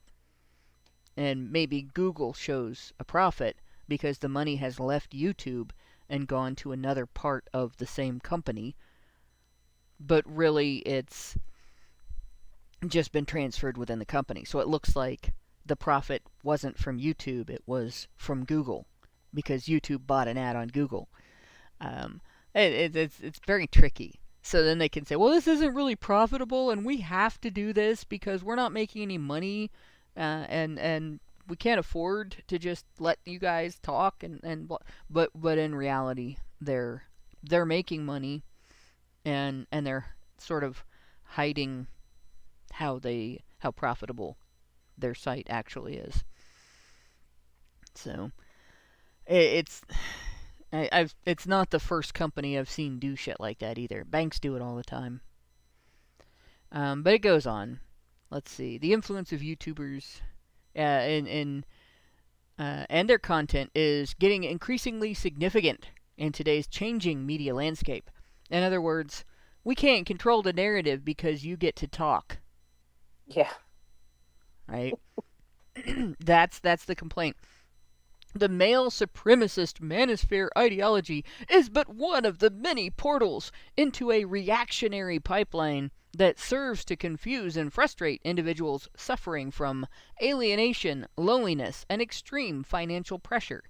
As capitalism squeezes us harder and hinges all its bets on the reaction against lasting change.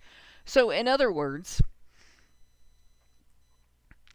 the male supremacist manosphere, people who have compassion for men, right? That's what the male supremacist manosphere is. People who have compassion for men are but one of the many portals into not accepting our bullshit as communists.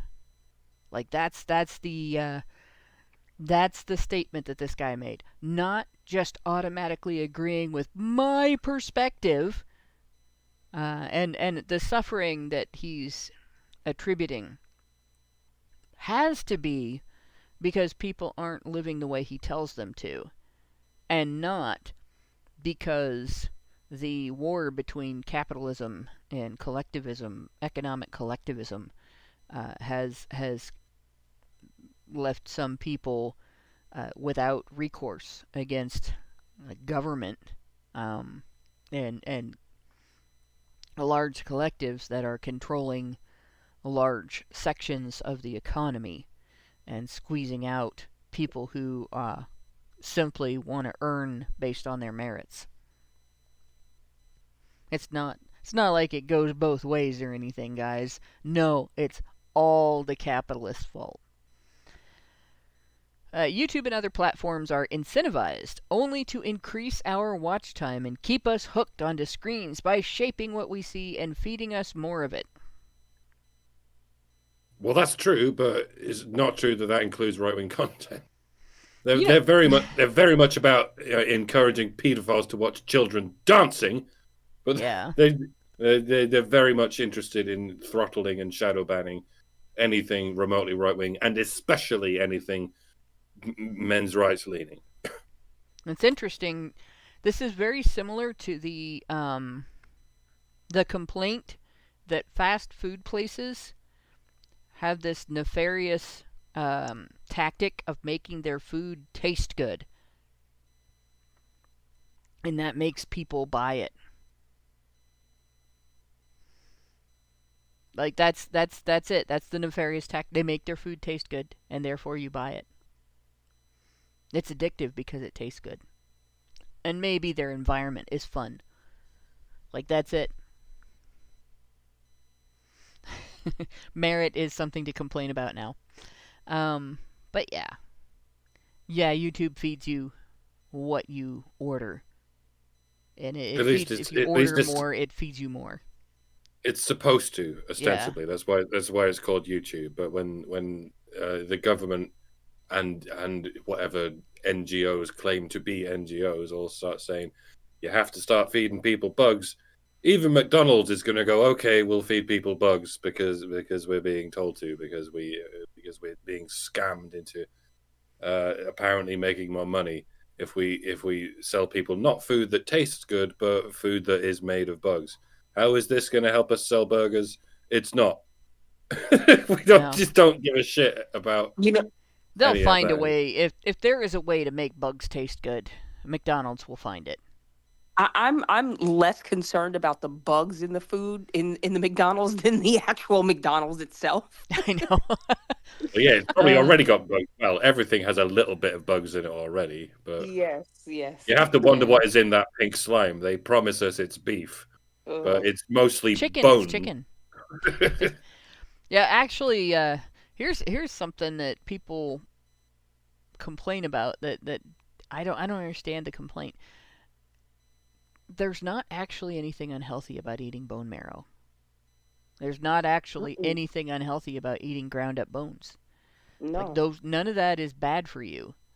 So even if it's not what you thought you were eating, you're not being poisoned. It's when they put in, this chemical that has 20 syllables to it that doesn't normally occur in your body, and your body can't digest it, and your liver doesn't like processing it. That's where you have issues, or it has a bad effect on your brain. Like the chemical has a bad effect on it. That's where there's a problem, right?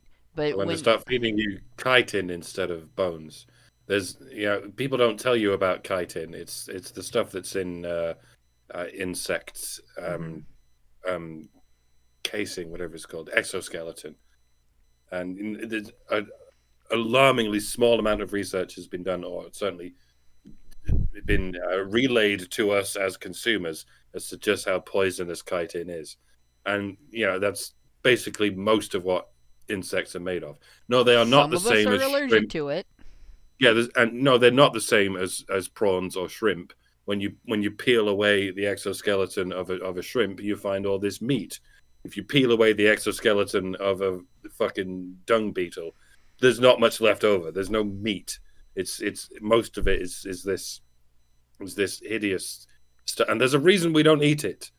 I mean, they have larger insects in Asia, large grubs or whatever, but they're not talking about making us eat the meat of grubs. They're talking about grinding cockroaches into burgers, exoskeleton and all, and it's going to be generations and generations before anyone looks into the connection between eating chitin and dying a hideous death. And even when it does come out, they're going to suppress it. What, the government can suppress medical information about the things that we're forced to put in our bodies? No, heavens to Betsy, young Bucky. No, that would never happen. Nope. We aren't saying anything about that. So yeah, this idea that YouTube shapes what you watch shapes YouTube. But they will suppress some things because they don't agree with them politically. But for instance, in terms of what you watch shaping YouTube, I still do see manosphere content show up in my YouTube stuff because I am subscribed to some manosphere YouTubers. So there is at least that, and my subscriptions show up most of the time. I can tell when somebody's being suppressed, though, when I'm subscribed, I have the notification bell on all notifications, and I go a few months and I don't see any notifications, and then I go to their channel and I've missed like 30 videos. That happens. So this idea that YouTube is pushing it on people is bullshit twice. It is, after all, a corporation for whom the bottom line is the final word. But what they don't understand is the bottom line is politics. Because once they have control, then they don't need all of these other tools. Once their side of the political spectrum has control, then there will no longer be a need to suppress. Everything will be suppressed already. There won't be a need to do any of this stuff. And then they give a list of things that should be read and watched. So we have a journal article, Right-Wing YouTube, a Supply and Demand Perspective. Then we have U.S. Supreme Court weighs in on YouTube's algorithms, litigation minefield. There's a article, The Red Pill Lie by Dark Matter 2525. Debunking Red Pill I remember TikTok. that guy. I remember Dark Matter from the fucking atheist days. Yeah, he went full on SJW like so many of those new atheists did. Yeah. Are we really going to go through this? Because they're just advertising fucking content. I am, because there's a couple of interesting implications here, and I might actually look up the Red Pill Lie by Dark Matter 2525 and see if it is something that we might want to look at, or if it's just politics in general and not male-female politics. But the one that struck me is they've got two about Joe Rogan. They're all the way at the bottom here. Remember, this is somebody that's writing out of India, so apparently Joe Rogan has gotten big in India. Because otherwise they wouldn't be paying any attention to him at all. One of them is Joe Rogan is mainstreaming right-wing misinformation. And the other one is Rise of the Grifters, How Joe Rogan Creates Space for the Right. So if you have opinions that differ from theirs politically, like they're talking about basically just discussing political opinions, the same way that this individual did in this article, right? Having and discussing political opinions counts as grifting to these people. Especially if you get paid as a commentator, which this individual probably does. But they hate this one guy so much. And I'm not necessarily a big hater or fan of him. I don't care. I don't listen very much to, like, if something comes up that's men's rights related, then I listen and comment on it. But aside from that, like, he's not really on my radar. But they hate this one guy so much that out of their 7-article list, which is really an 8-article list because they forgot to number one, he takes up 2. So a quarter of their material is based on objecting to him. It's because he's popular. That's really what it is. Yeah. It's not what people are saying; it's how popular they are. But then there's the factor of the degree to which they can depopularize things, and it's kind of almost uncontroversial to say at this point that Honey Badger Radio and myself and Alison and Karen and anyone who has their own channel that they used to make videos on or still make videos on have also been thrown into that bag with the rest of us, and I can imagine an alternate universe where they didn't do that, and Honey Badger Radio would be just as popular at this point as Pearl or the Top G or Fresh and Fit and everything, and they'd be going after us as well, and then we really would be on the FBI's watch list. And I don't know if I should be thankful that we were sort of throttled and shadow banned instead of being allowed to organically grow an audience, like so many of these men's issues junk food people have been made an example of. And in some ways, I guess I'm grateful that we can stay under the radar, so that there's no one in the deep state who's thinking of assassinating us anytime. But at the same time, would we be millionaires by now? I don't think I would. If YouTube hadn't, throttled us, shadow banned us, and fucked us over, probably not. But it would be nice if we weren't so fucking poor despite our efforts. I don't know. Yeah. From my perspective, I think it would have made it hard for me to do my day job, which is actually a night job, but that's another story. But being mostly anonymous actually has been beneficial for me. And I've noticed over the last few years, like, you watch a lot of these mainstream not necessarily YouTubers, but media personalities, whether it's on social media or bigger media, where they're in any way, shape, or form commenting on men's issues and on feminism and so on. They are addressing things that we have said, or they are strawmanning things that we have said. Right? I don't think that we're necessarily being listened to by the bigwigs. I think that things we have said cause a ripple effect in the greater social media community, if you want to call it that, or population, where people talk about it. We've talked about it. People who hear us talk about it go out and talk about it. If you can call the things that we've said talking points, people share them. People give their own opinions on things that we've said.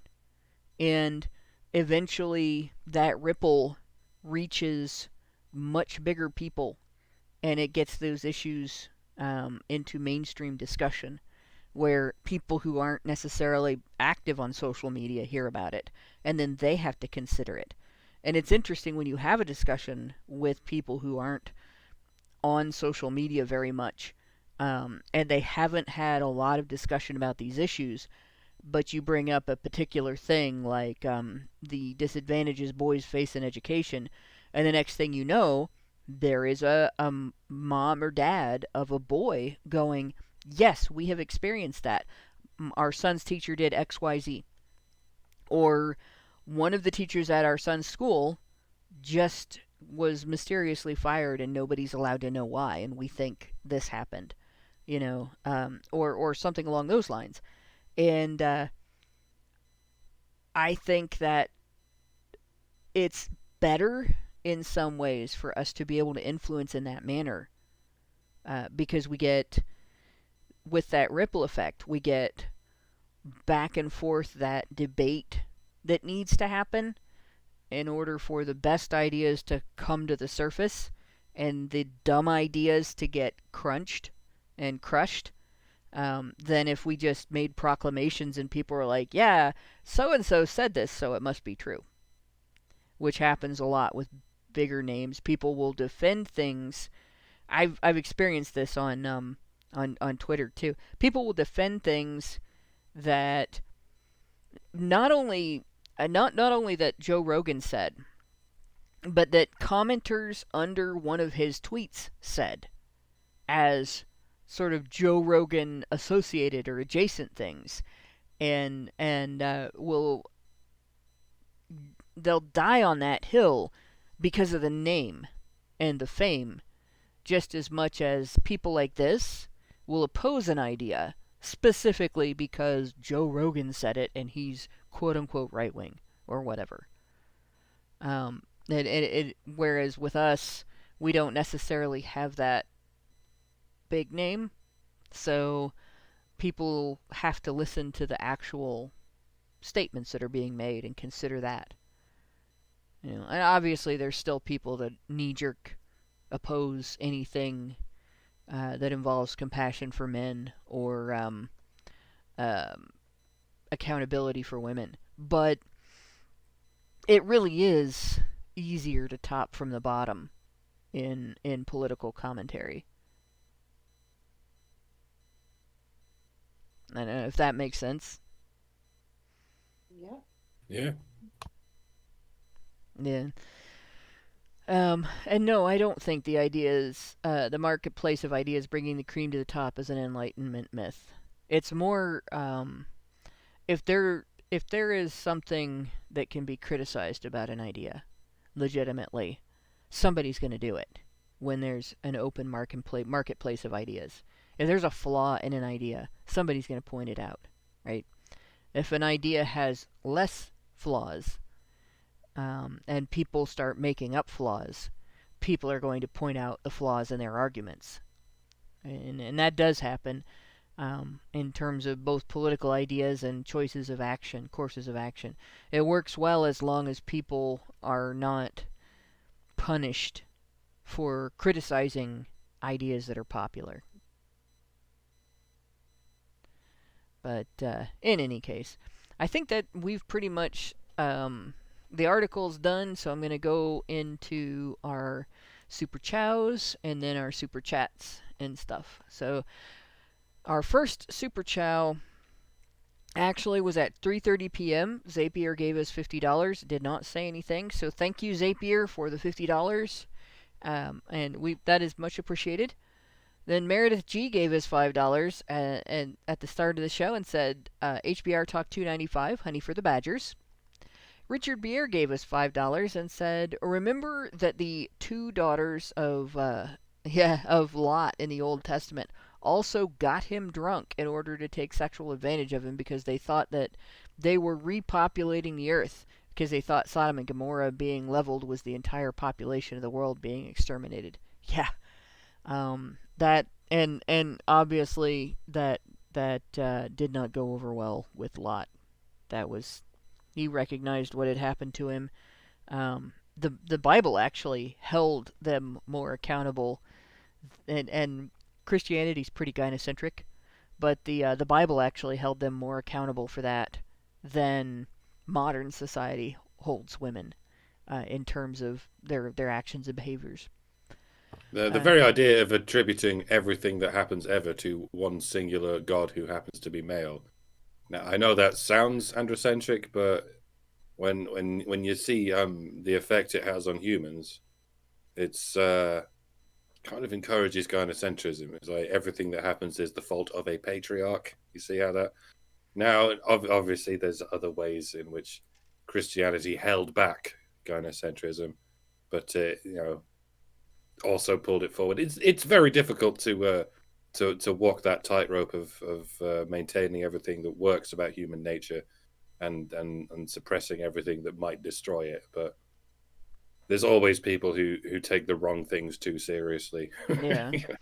Yeah, that's true. Richard Beer gave us $5 and said, women are not as capable of sexual violence. Reminds me of the lesbian couple who adopted a boy and then later attempted to do an at-home DIY sex change on him with fatal results. There was for a while a thing that I hope has stopped where women were adopting boys just to transition them. And I hate to tell you this, but I don't think that there's been any indication that has stopped. But, I mean, women are giving birth to boys just to transition them too. There's a lot of abuse that takes place with Munchausen's by proxy in regard to women and their sons. The relationship can be very unhealthy, and there's a lot of ways it can happen. And if a woman doesn't fully grow up, like she never learns to be an adult who has adult relationships and is the adult in the relationship with her children, like it really fucks up her relationship with her son. It fucks up her relationship with her daughter too. There are other ways in which that becomes abusive, but yeah. A lot of women have a habit of treating their children as extensions of themselves instead of developing little people who have their own spectrum of interests and wants and needs and are going to go off and be themselves as adults. Richard Beer gave us $5 and said if they were indoctrinating children into becoming Moonies to sell flowers for Jesus at airports, would these schools be defending that as well? Or how about that cult that was indoctrinating the new members to become hookers for the Lord, for that matter? I don't think they would defend that. Their claim was that it was how they were drawing new members to their church by doing so. You can crazify anything, but I don't think schools would have been defending those. They might defend, however, training little girls to become ethoughts for profit in high school and college as soon as they turn 18. Sadly, that actually could happen. Schools are more interested in turning little boys into ethos. Yeah. They're more interested in turning little boys into little girls. Richard Beer gave us $5 and said, is it really a bad thing that these activists who are generally useless in society are taking themselves out of the gene pool before producing offspring? The batch for the thatch to match is useful for cover-up of the gray. Yeah. The BBL used to be achieved by strategic padding under the skirt. Actually, they sell fake butts that are attached in your underwear. Like you get it's oval-shaped pads on the back of underwear. Like I've seen these. You know, I buy underwear sometimes online, and the like sort of online catalog, I guess you could say, the sites that have these, you know, they show you more than one thing when you go looking for a particular type of garment. And there are garments now that are advertised to hold in fat so well that it makes when your whole belly is an outie, it can make it look like an innie. And your butt can be as flat as a pancake, and it will make it look like a bubble butt. And yeah, I just all of that stuff. Women really do spend billions of dollars a year on that stuff. A lot of women will spend, you know, just monthly on their beauty products. They'll spend, you know, like a quarter of their income on hair care, skin care, makeup, falsies, all that kind of stuff, and not even think of it as frivolous spending. Now, obviously, women at my income level aren't as able to do that if they have kids and they care about their kids and their families, but I see women at my income level doing that to the degree that they can afford, and getting into debt to do that. They're using their 24% interest credit card to buy fake fingernails. They're borrowing money to pay for fake fingernails. So yeah, it's a lot of this stuff is just generally useless. But yeah, I don't know. The thing that bothers me about these activists, they're not just taking themselves out of the gene pool. They are taking other people's kids out of the gene pool. And they're doing it in the sneakiest and most predatory way they can. So, let's see. I don't see a Rumble rant. Super chats that I caught along the way as they were posted. We got 2 of those. Both of them are from Albert Nader Retro. Oh, we got 3 of those. There's a third one here from Albert Nader Retro. I want to make sure there's not another one above that. Yeah, there is. Okay, so there's some that I didn't copy over, but I can still see the last one I did, so I don't think I missed any in between. So the first one was from Albert Nader Retro, gave us $5 and said, like Canadian, and said, ironically, the biggest pushback came from athletes' wives. That was in terms of the locker room thing. No journalist should be allowed in locker rooms after the game. Their job is over. I would say their job doesn't have to be over for that to be true, right? You can make the locker room a no-go zone for journalists and give the athletes some relief and some rest, privacy, and designate an area. Say, all right, after the game and after they get out of the locker room, they're going to go here, and you can interview with them, right, after they've had some, time to shower and get changed and everything. And that would be good. A locker room is just like a toilet. More so, in fact, because people actually get completely undressed in locker rooms so they can shower and whatnot. So you don't let journalists into a fucking toilet cubicle, no matter how big and shiny their press pass is. Yeah. I've always kind of felt like that was too much. Like, it's paparazzi-esque, in my opinion.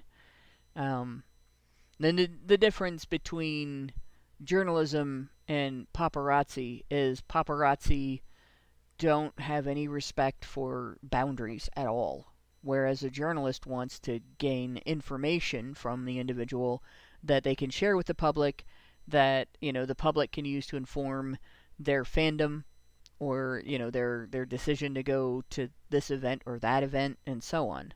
So you don't have to be up somebody's butt to find out what they think of how well they did in a game they just played, or what the thing they're most proud of that they accomplished in a game is, or this record that they just set, how they feel about it and stuff like that. What they want people to know about it, and maybe what led up to it. Like, you don't have to go into the shower while they're in a towel and talk to them about it. You can talk to them about it after they come out and they're in their regular day clothes, or you can catch them on the way to the locker room and get a one-liner from them about it. It's baloney. Or you can talk to the coach. Or you can wait until the what's it called? Press conference that they very often have after these games. Yeah. Like all of that. Where paparazzi will follow somebody around and take, 500 pictures while they're just walking down the street from their home to the grocery store and back, and sell them to tabloids. And then that's the mildest thing they'll do. They'll do shit like getting in somebody's face and provoking them until they turn around and, tell them off for it or yell or run away or things like that. And then make that the story, or they'll wait until they sneeze or yawn, and then they'll mischaracterize the shot as, this person was high, when actually they just were sneezing or yawning. So, but it's going into the locker room like that. It strikes me as similar behavior to getting in someone's face when you don't have to. Right. Then we have Albert Nader Retro gave us $5 and said, Hannah, you can't be in the men's rights movement because you are bisexual. Feel special, LOL. Oh no, my victimhood. I'm fainting right now. You just can't see it because I don't use cam. There was that one dickhead in that Twitter Spaces we did on Christmas who kind of told everyone you get to talk about this shit because you're women, and all these troons don't get to talk about it either because they're troons. I'm sure something along the lines of you don't get to talk about the shit because you're bisexual. I can't remember. I was drunk at the time. It was Christmas. He was an idiot though. He's not really. I wouldn't actually call him part of the men's rights movement because he's not advocating for rights. Part of the quote unquote manosphere or whatever. Yeah. And his whole thing is being a dating coach. So it's contrary to his financial interests if you caution men against trusting that women will not lie about them in relationships and stuff and just jump in, with both feet and stuff. And that there's a ideology or tradition, so to speak, that can you can find it can be a fail-safe against being taken advantage of by a woman. 7 years in hell guy, the woman that lied about him, she portrayed herself very effectively to the degree that his family all bought it. As a family woman, a very traditional, very dedicated, loving, and caring person, and then cheated on him with another guy, had that other guy's baby, and when he objected to being cheated on and raising this other guy's kid, then and divorced her, then she went ballistic and became the vexatious litigant. When he got protective custody of his daughter, because the other guy had beaten her, like, this woman just went off her rocker, and she has been ever since. She's just it's night and day in terms of the type of person she was, and there were not major red flags prior to that because she was masking herself very, very effectively. So, I mean, that's one of those, you tell somebody like this guy, this red pill coach, dating coach, about it, and he assumes that if he had been in that situation, he would have known better because he's arrogant. And the reality is, anytime you're in a relationship, you're taking a risk. Right? Sometimes you decide it's worth it, sometimes you don't. And it's if somebody's shaming you for deciding that it's not worth it, that person doesn't have your best interest in mind. It's up to you to decide what you're willing to risk. Nobody has the right to tell you otherwise. Derek Workman gave us $5 and said, "Oh, so a good portion of sons of single mothers are being groomed." Yeah, actually, I would say that. Yeah. There's been some research into the notion that women actually get off sexually on tuning their children. Yeah. And I can believe it. I'll need to see more conclusive evidence, but I can definitely believe it. They do seem to. It's kind of a form of Munchausen's by proxy. It is Munchausen's by proxy. Yeah. It's the horrible possible truth. Well, I mean, dysphoria is a mental health condition. So if you convince your child to experience surface symptoms of it and exhibit symptoms of it for the public so that you can get attention, that is textbook Munchausen's by proxy. So it doesn't have to be sexual for the mother. There is a degree to which narcissism is just plain feminine, and femininity is just plain narcissistic. And it's a pathological thing. In my opinion, it's a social, not a construct so much as a pattern. Women are encouraged to, like, childhood is, to a degree, by nature narcissistic. And boys are encouraged more to grow out of it. Girls are encouraged less to grow out of it. And in some ways discouraged from growing out of it.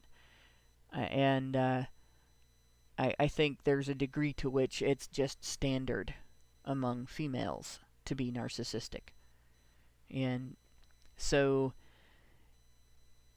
it doesn't have to be sexual for it to feed them, because the attention they get for having a trans kid is narcissistic feed. It's a really awful thing to have to say, you think about it. But it's, I think, very true. I think we have one more here. Yeah. Albert Hitter Retro gave us $2 and the comment of the night. I love this comment. They don't let reporters into cops' locker rooms. Absolutely true. No, they Not yet, do not not. yet. They never will. They might well let female activists into male cops' locker rooms, but it won't be long before males won't be allowed to apply for the anymore. So we'll see. Yeah. Yep. But yeah. Stock ass munching by proxy. Ass Munchausen by proxy. That's horrible. But I do. I think that's my favorite comment of the night. They don't let reporters into cops' locker rooms. That was fabulous.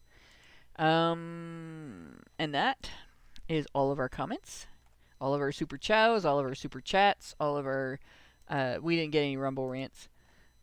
So, with that, I will thank my two co-hosts for sticking out the long sausage. Slightly long sausage. It's kind of short by Thursday standards. Yeah. Really. Well, we went an hour and a half. Even with getting a late start. If it wasn't for the allergy things, we still would have gotten a late start, because right before, right as I'm getting ready, going through the procedure of getting ready for the show, my computer did a forced update. I updated this morning, came home from work, took the time to update the fucking laptop. And what does it do? As soon as I start working, forced update, security issue. Fuck you, Microsoft. Fuck you very much. But there you go. And thank you to everyone who came to listen to us, even while the Tucker Putin thing was going on. Yeah, that amazes me. I didn't want to mention it until the end, because how many of you have forgotten that was happening? Well, I mean, that's going to be. It's not getting deleted. It's on a platform that it's on asked Tucker's, for him to be there. So it's on tuckercarlson.com, which you can watch at double speed, by the way, which you should, because it's. Well, it's on Twitter too. It is. Yeah.